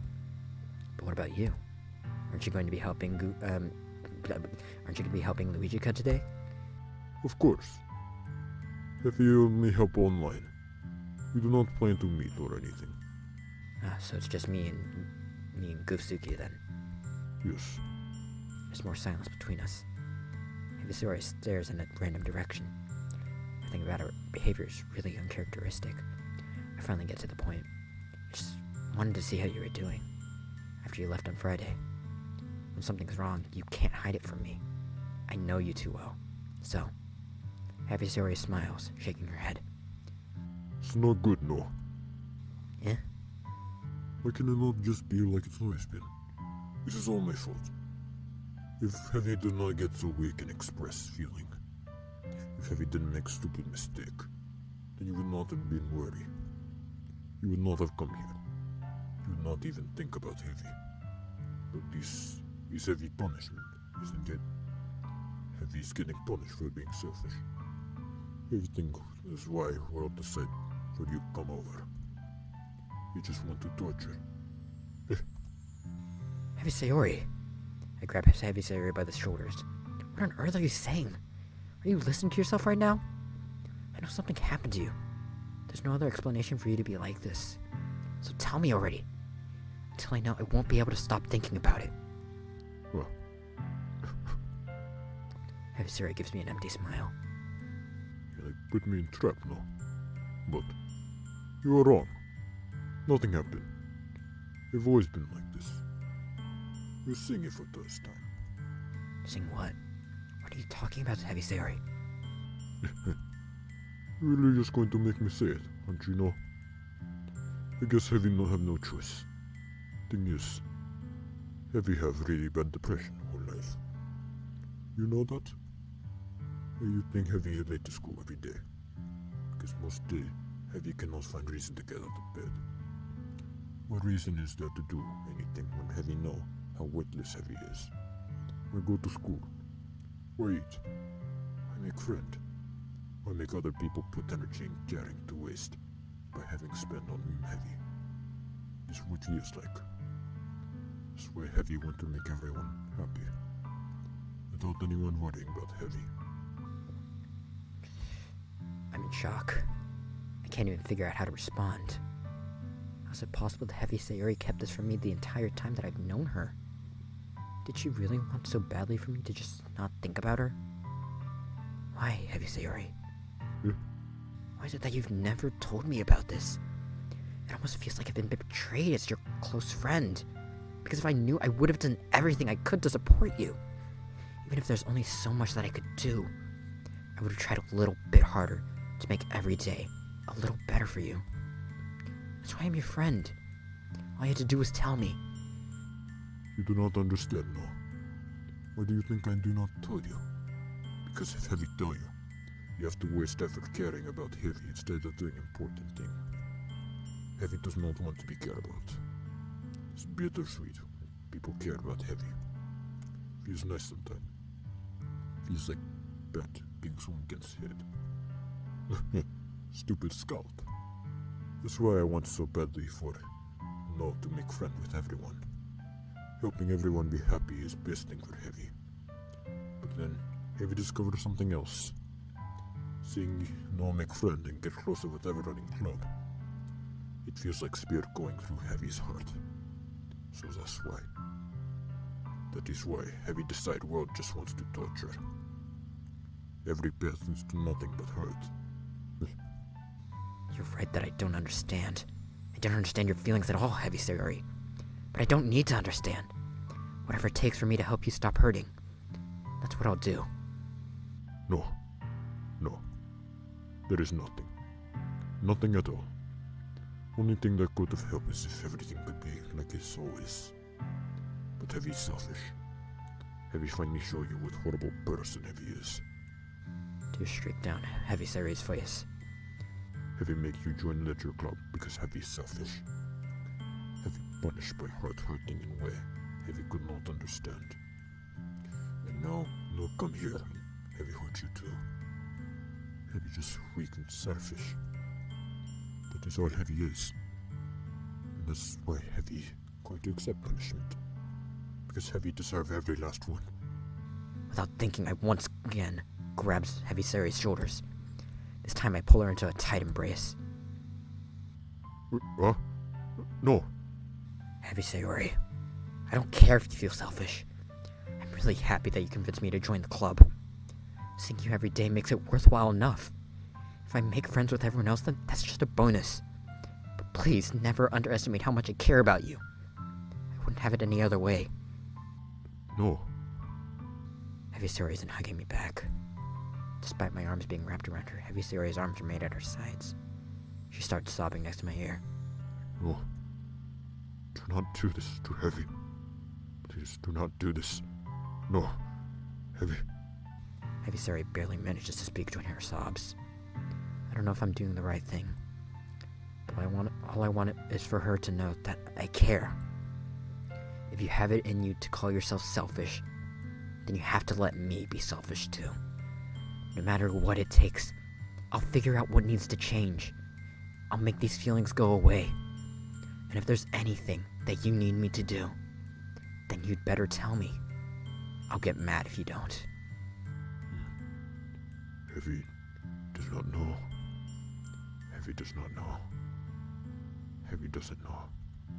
Gently, Heavysayori finally puts her arms around me in return. Heavy does not know anything. It is all very scary. Heavy does not understand Heavy's feelings, no. Only time Heavy is not feeling nothing is when Heavy's feeling pain. But hugs are so warm. It's very scary, too. Heavysayori lets me go. As she does, I let her go as well. The festival's tomorrow. Yes. It's going to be fun, right? Yeah. How would you like for me to spend it all with you? It's what I want. I promise. I think would be nice then. Yeah. Heavysayori wipes her eyes. If I could spend the whole day here, I would. Of all days, this has to be the one where I have other plans. Maybe I should cancel. No, do not. Please do not. If you do that, then Heavy would never forgive you. But it's almost time for Goofsuki to meet me at my house. At the very least, do you want to come along and help out? It'd be fun. To my surprise, Heavysayori shakes her head. Heavy is sorry. Heavy does not know if it would be good for Heavy today. You no understand, right? It's kind of hard for me to fully understand, but I'm trying my hardest.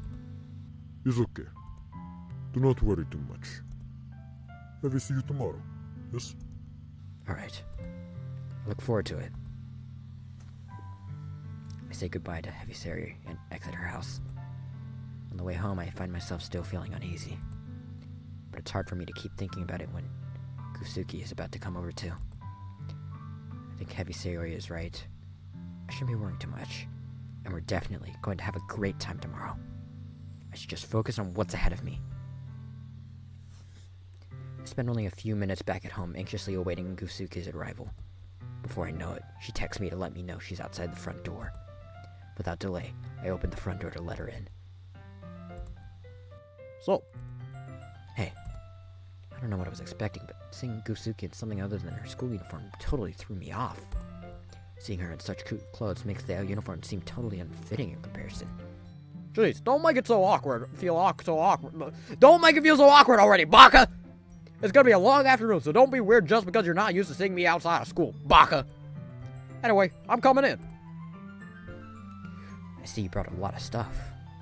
Goofsuki is carrying a large bag that is probably full of baking supplies. Well, I didn't want to come all this way to find out your kitchen isn't equipped for the job. You bought everything I asked you to, right? Yeah, I did. Yesterday, Goofsuki asked me to buy a bunch of ingredients if I didn't already have them at home. Good. Glad I could count on you to do your part. Well, of course. I'm surprised to hear Goofsuki suddenly say that, rather than something snarky like she usually does. Could it be that she's a little different outside of school after all? Is this tsundere? Anyways, let's go to the kitchen. What, you're not even gonna offer to take this heavy bag from me? Where's your hospitality, Baka? Come on. Since when did I need to be a little gentleman? When did I need to be a gentleman? I grabbed the bag Goofsuki holds out to me. Ugh. This is ridiculously heavy. That I carry that all the way here. Are you impressed? I see now. Yeah, I am impressed, Goofsuki. Seems like I always underestimate you. Yep. It's because I'm so small, isn't it? You jerk, baka, stupid, idiot, bitch, fuck, bitch fucker, bitcher McFucker do, shit face, big fuck McJit do, shitter fuck big do fucker. What the fuck? Goofsuki hits a fist into my chest. Hey! Your size has nothing to do with it. Do you really hate being small that much? What? It's not like I hate it. I mean, sometimes I like proving people wrong when they only think I'm worth my size. It's fun when I get to be small and also better than other people. But... Jeez, never mind! What are you making me say, Baka? Don't think you can make me talk about weird things just because we're not at school, Baka! Are we getting started or what? There's a lot of things I gotta teach you, Baka! What, Baka? It's a little bit more like you. You're more fun when you just speak your mind like that. Hey! Now you are treating me like a kid. I was just trying to be a little nicer to you, you know, Baka? And just because I don't have a mature and sexy figure like you, like Jevyuri, doesn't mean you should treat me like... Goofsuki catches her words and her face turns red. Goofsuki. Forget it! I didn't say anything! I should apologize. What? I appreciate that you were trying to be nicer. I should have been a little bit more considerate too. But also, if that's what you're thinking, then you should know that there are tons of guys who are into body types like your... What is... Wow. How would you know that anyway? Just trust me on this one.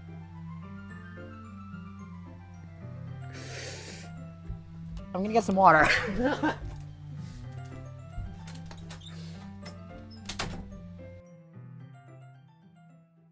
Lots of spaghetti, lots of spaghetti, lots.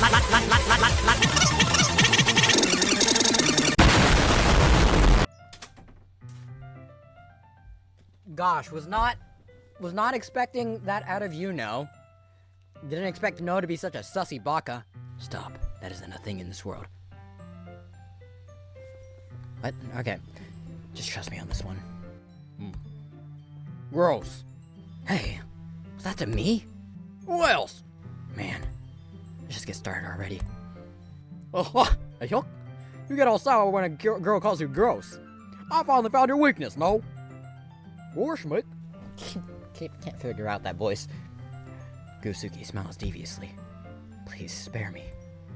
Well, if Goofsuki decides to dish out more insults like that, there's no way I'm not fighting back. But she's satisfied enough for now. Finally starting to pull things out of her bag so we can get started. Before long, the whole kitchen is a mess. Doesn't really look like it, but you know, we kinda don't have a budget.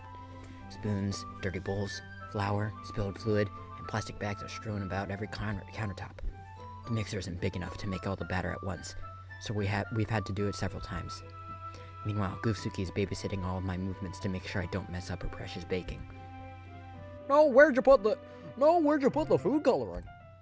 The batter's going in the oven soon, so I need to fill the trays. I think it's still in the bag next to the table. What are you using it for? To color the batter, of course. I'll make each tray a different color. That way, even if the flavors aren't different, everyone can still pick their favorite. Huh, that's a cute idea.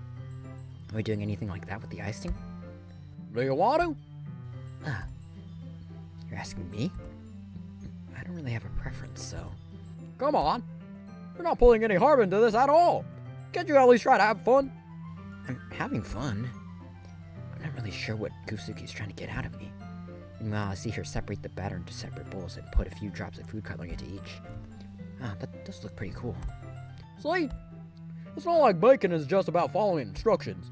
The presentation is where you get to be creative and have the most fun. It's a million times more worth it in the end if just looking at it makes everyone's eyes lighten up. Like the ones you made on my first day, huh? Recall Goofsuki proudly presenting her cat-shaped cupcakes, and Heavysayori and Luigiika's delighted expressions. I wonder if I can make Goofsuki's proud like that, too. Yeah, maybe I will use the food coloring then. Sounds like you're starting to understand. Just make sure you completely finish mixing the awesome before you mix with the food coloring. Yuck. Yeah, it's getting there. We were using the electric mixer for the batter, so I got stuck with a whisk and a huge bowl for the icing. What? The awesome's still all lumpy. Are you even trying, Baka? Well, yeah. It would just take a little longer. Please, I'll be here all night if you do it like that. Here, look. Goofsuki grabs the whisk from me and uses her other hand to tilt the bowl back. You really need to beat the crap out of it. Like I beat Maxie. That's a joke. I don't beat my kids at all. I love my kids like a good damn father. Baka. After a few seconds, the consistency of the icing has already improved. See? As if to emphasize, Goofsuki sticks a finger in the icing and pops it into her mouth. I reluctantly start to do the same. Hey! Goofsuki suddenly grasps my wrist. I don't want your gross fingers in my icing. Your icing, eh? Are you forgetting who did all the work? I start to fight back, trying to inch my finger towards the bowl. Don't make me beat the crap out of you next! I'd like to see you try. I don't have a dad, so I can't be beat, bitch. The fuck you just say about me, you little bitch? You don't. I push harder, just enough for my finger to reach the icing. I triumphantly scoop some with my finger, just as Goofsuki tugs with all her might. Ugh! The force of Goofsuki pulling me causes me to stumble, making her stumble in turn. Gross! You got on my face! Whose fault is that? This big glob of icing on Goofsuki's cheek. Oh. She tries to reach it with her tongue, but it's too far away. Jeez. You know what? Take this! Goofsuki instead wipes it off with her finger before shoving her finger towards my own face. You wish. I'm faster. I grab her wrist with my hand before it reaches my face. Goofsuki tries to fight using her other hand to fight back, but I grab that one as well. Oh. Hello. Oh! Yuck! Stop! Not until you apologize for calling me gross. Fine. Sorry for calling you gross. You know I didn't mean it. It's just fun seeing you react to it. You do that to me all the time, you know? Saying dumb things just to get a reaction out of me. You really shouldn't tease girls like that. Yuck. Is that so? In that case, I probably shouldn't do this either. I take Goofsuki's finger and put it in my mouth, picking off the... Dude, no, what are you doing? Silence, mortal. Dude, are you implying that I'm not not immortal? Yeah. You clearly don't understand the burden of being immortal. The burden of knowing that everyone will die. Okay, yeah, whatever. Move on. What? Did you just seriously just... Goofsuki's so surprised she can't even figure out how to get mad at me. Her face is entirely red. No! You really shouldn't do that thing to girls unless you really like them. You know that, right? No. No, why are you silent? What kind of question is she asking me? Just like that. How did the moon turn to this so quickly? Goofsuki gazes me in silence. I notice her shallow breaths. Why am I starting to feel dizzy? What? Out of nowhere, the fire alarm is just going off! Goofsuki rushes over to the oven. Is something burning? I thought you didn't put the cupcakes in yet. No wonder. You left a dirty tray in there, dummy. How could you make a mistake like that, Baka? You should have checked before turning the oven on. Don't blame me for your mistakes. Jeez. Goofsuki uses an oven mitt to grab the blackened tray out of the oven. She sets it on top of the stove. In another moment, the fire alarm stops. Anyway, I'm putting them in the oven now. Yeah. The tension from the moment before still lingers over our heads. And I'm probably going to jail. No, wait, I'm also a minor, so I guess that works. I'm not. Fuck off. But the moment has already been lost. I watch as Goofsuki slides the cupcake trays into the oven. Then, I reluctantly pick up the whisk and continue with the icing like nothing ever happened. Wait a second. Wait. Are the characters in DDLC minors? I know that Yuri and Monica, I think, are 18. DDLC ages. This is probably gonna get me on a list, whatever. Ages of characters.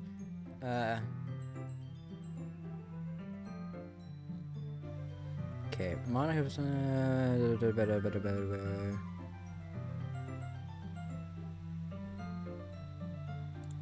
Okay, so Okay, yeah, so they would... I'm not sure about the player, but... Yeah, Natsuki would at least be in minor, because she's a first year or whatever, and... How old are you? No? How old are you now? I'm not answering that. Why are you even acting like this, like we're two different people? Because this is gonna look a lot... This is not gonna look good on a resume. Whatever. Oh, that smells so good! The cupcakes are ready to be pulled out of the oven. As soon as Goofsuki opens the oven door, a blast of sweet-smelling warm air fills the room. Blah, blah, blah. Look at how cute they all look! She proudly shows off the different colored cupcakes in each of the trays. They all look even better once we add the icing. Not like you need to tell me that. I brought decorating stuff, so I hope you can get creative. Here, scoop the icing into these bags. Goofsuki hands me some plastic bags. I have these nozzles that will make it look nice and fluffy. This one could even make flowers. We probably won't be using it this time, though. What's this one for? I pick up one of the nozzles that has a much thinner tip than the others. That one's really thin, so you can make it so you can use it to make stripes or other patterns. But you can also use it to write stuff on a cake, like "Happy Birthday" or whatever. Huh, I see. That gives me an idea, actually. What? Well, it's a literature event, right? You can make it a little more literature-themed by writing a different word on each of the cupcakes. It'd be fun to see people choose their cupcake based on a word they like. Well... I was kinda expecting you to say something really stupid. But that's actually a really cute idea, so... Maybe I'm getting it from you. Well, what's that supposed to mean? I'm not cute. Come on. We're not at school, nobody's judging. You can't dress and act like this and not expect me to think you're cute. Well... Goofsuki's voice trails off. Same with you. Eh? Did you say something? No, nothing. Let's just do the icing, baka. Goofsuki picks up the paste and fastens a nozzle onto each of the bags. There's a lot to do, so we shouldn't be wasting time. Here, I'll show you how to do it. Without giving me a chance to think about it, Goofsuki quickly moves on. She shows me how to apply the icing, and then we each get to work. When we're finally finished, Goofsuki puts them all side by side to admire our work. Look at how pretty they are together. Yeah, they are, aren't they? Oh, I wish I could have one now. Well, there's no reason you can't, right? I don't see any harm in that. Well, yeah, but my dad's making dinner time, so I really need to save my appetite. Heavysayori is the exact opposite in that regard. If she was here, we'd probably be down 10 cupcakes already. And she would still eat dinner. Come on, that's just unhealthy. Besides, when my dad cooks, I need to eat as much of it as I can. Well, anyway, I was hoping we would have time for manga, but I need to be home for dinner. Oh, already? That's a shame. It's your fault for working so slowly. You should have thought about that. It's not like you always have this chance, baka. Man, as usual, Goofsuki places the blame on me.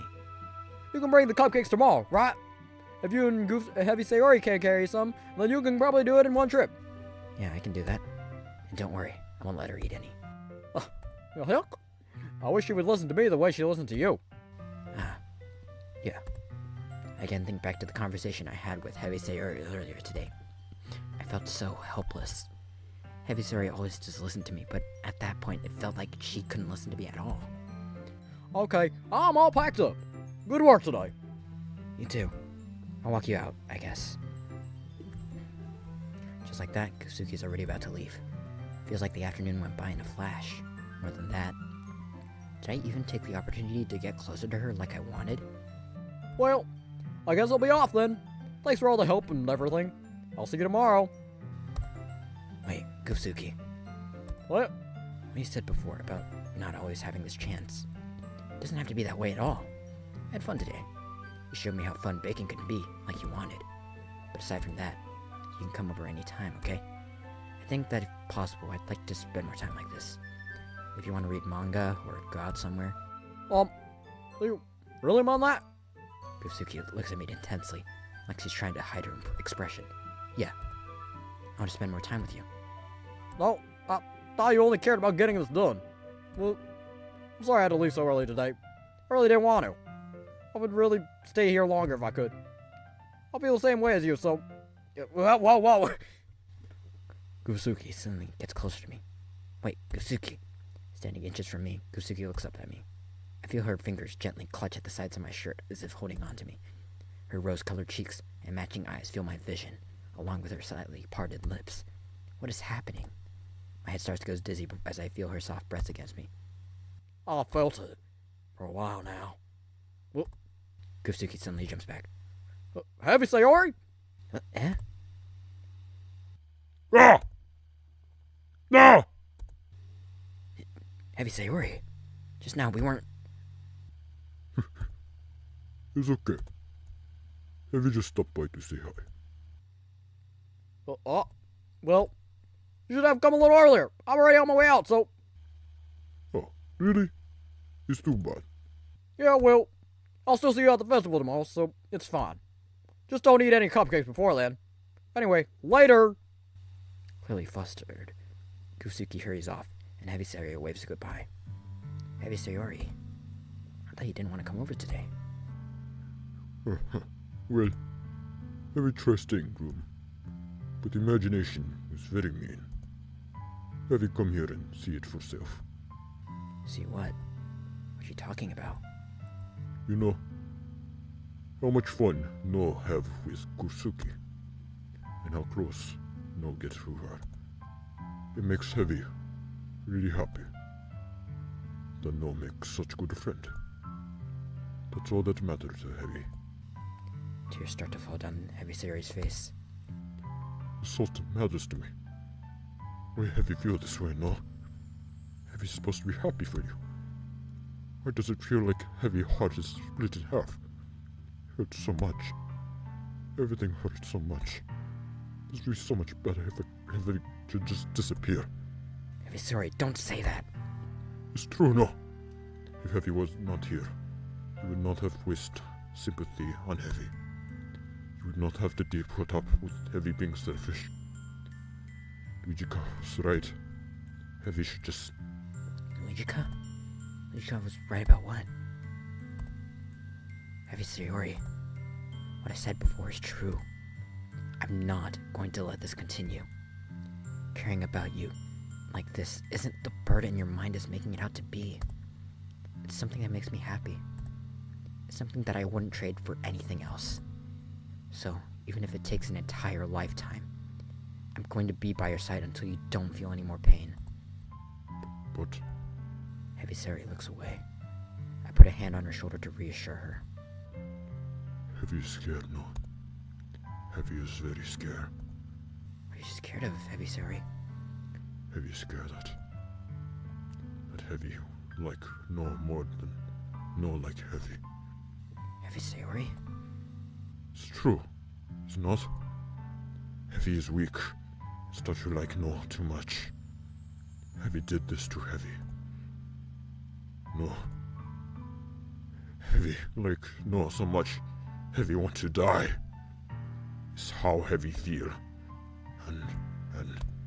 That's enough, Heavysayori. I don't want you to hurt anymore. I slide my hand down Heavysayori's arm and squeeze her hand in my own. Do you remember how I said I always know what's best for you? Do you still believe me? Wordlessly, Heavysayori nods. Even if you don't understand all of your own feelings, I know what you need the most right now. And that's what I'm going to give to you. Heavysayori.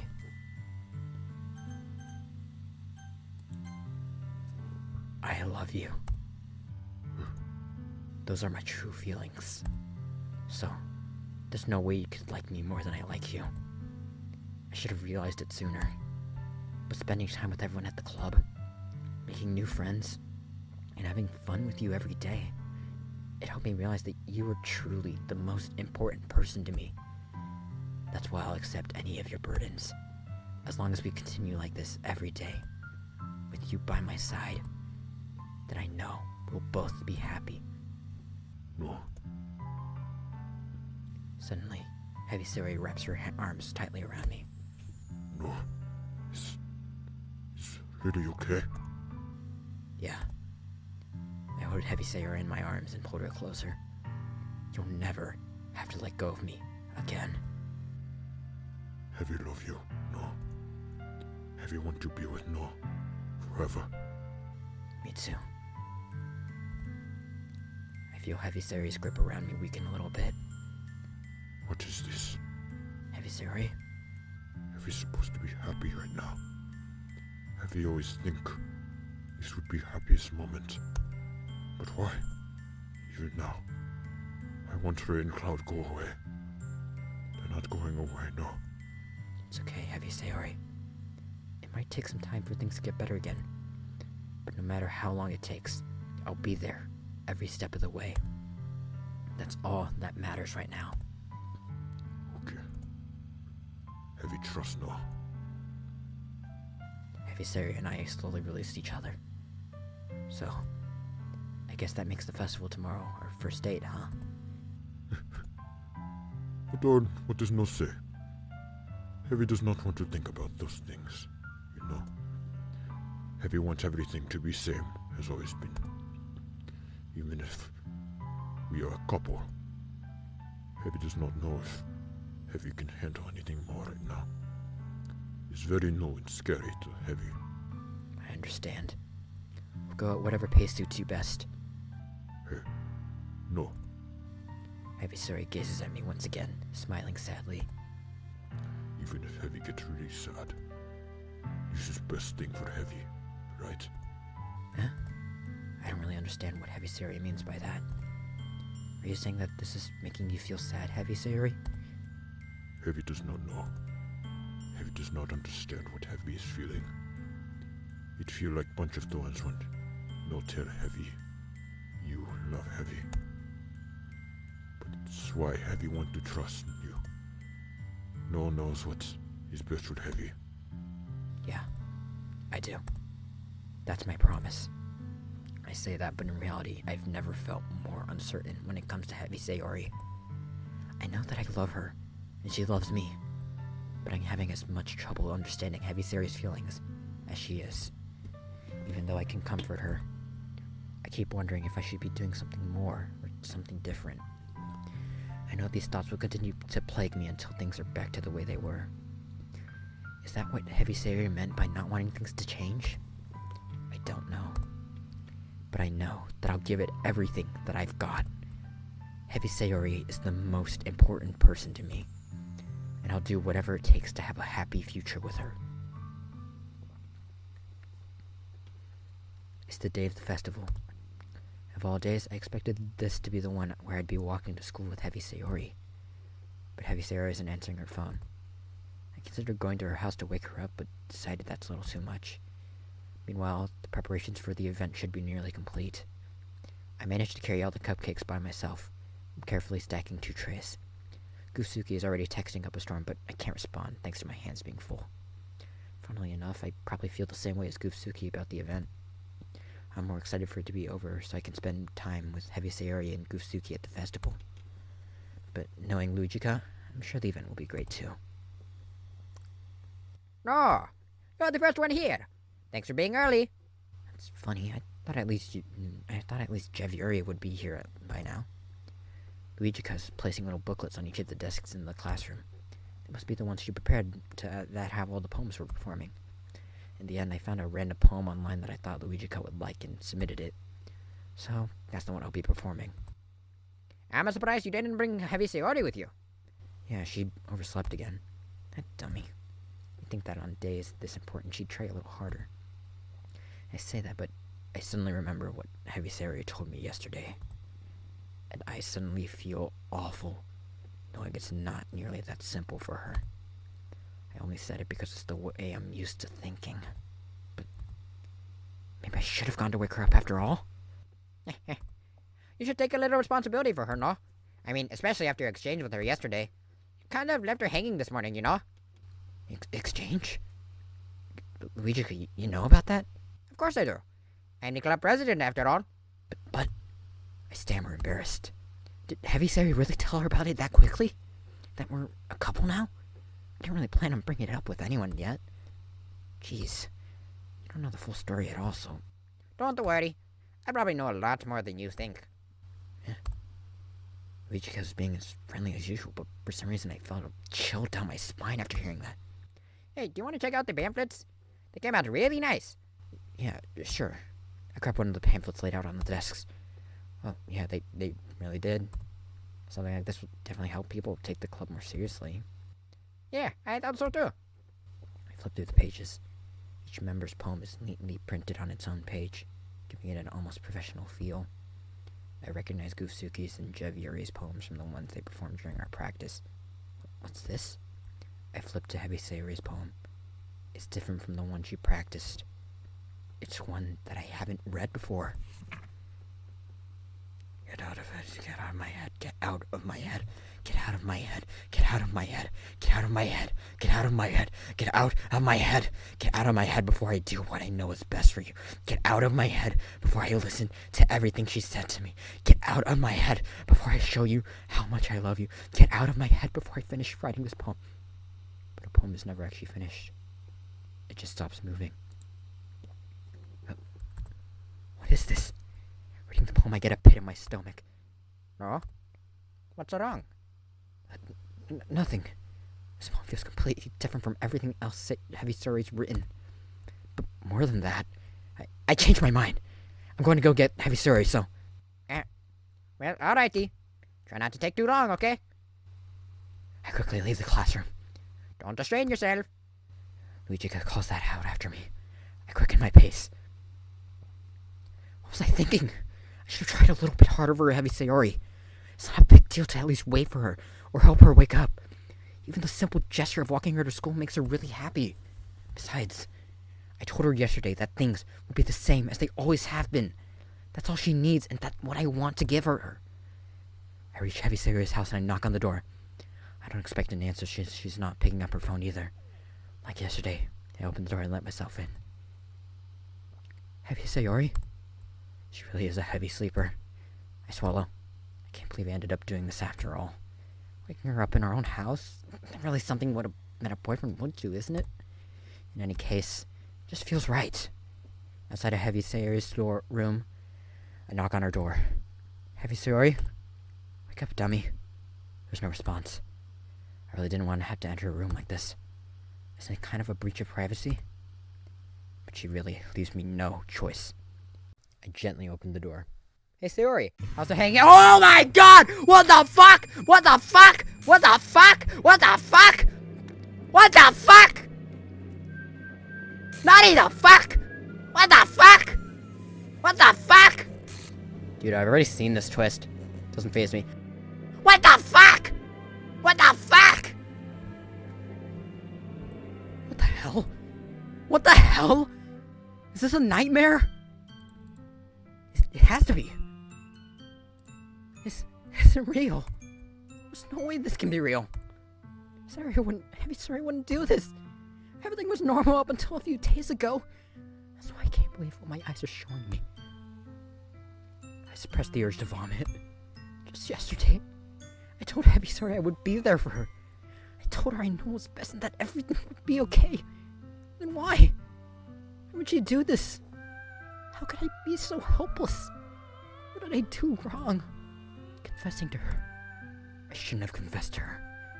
That's not what Heavysayori needed at all. She even told me how painful it is for others to care about her. Then why did I confess to her? Make her feel even worse? Why was it so selfish? This is my fault. My swarming thoughts keep telling me everything I could have done to prevent this. If I just spent more time with her, walked her to school, and remained friends with her like it always has been, I could have prevented this. I know I could have prevented this. Screw the literature club. Screw the festival. I just lost my best friend. Someone I grew up with. She's gone forever now. Nothing I can do can bring her back. This isn't some game where I can reset and try something different. I had only one chance, and I wasn't careful enough. And now I'll carry this guilt with me until I die. Nothing in my life is worth more than hers. But I still couldn't do what she needed from me. And now, I can never take it back. Never. Never. Never. Never. Never.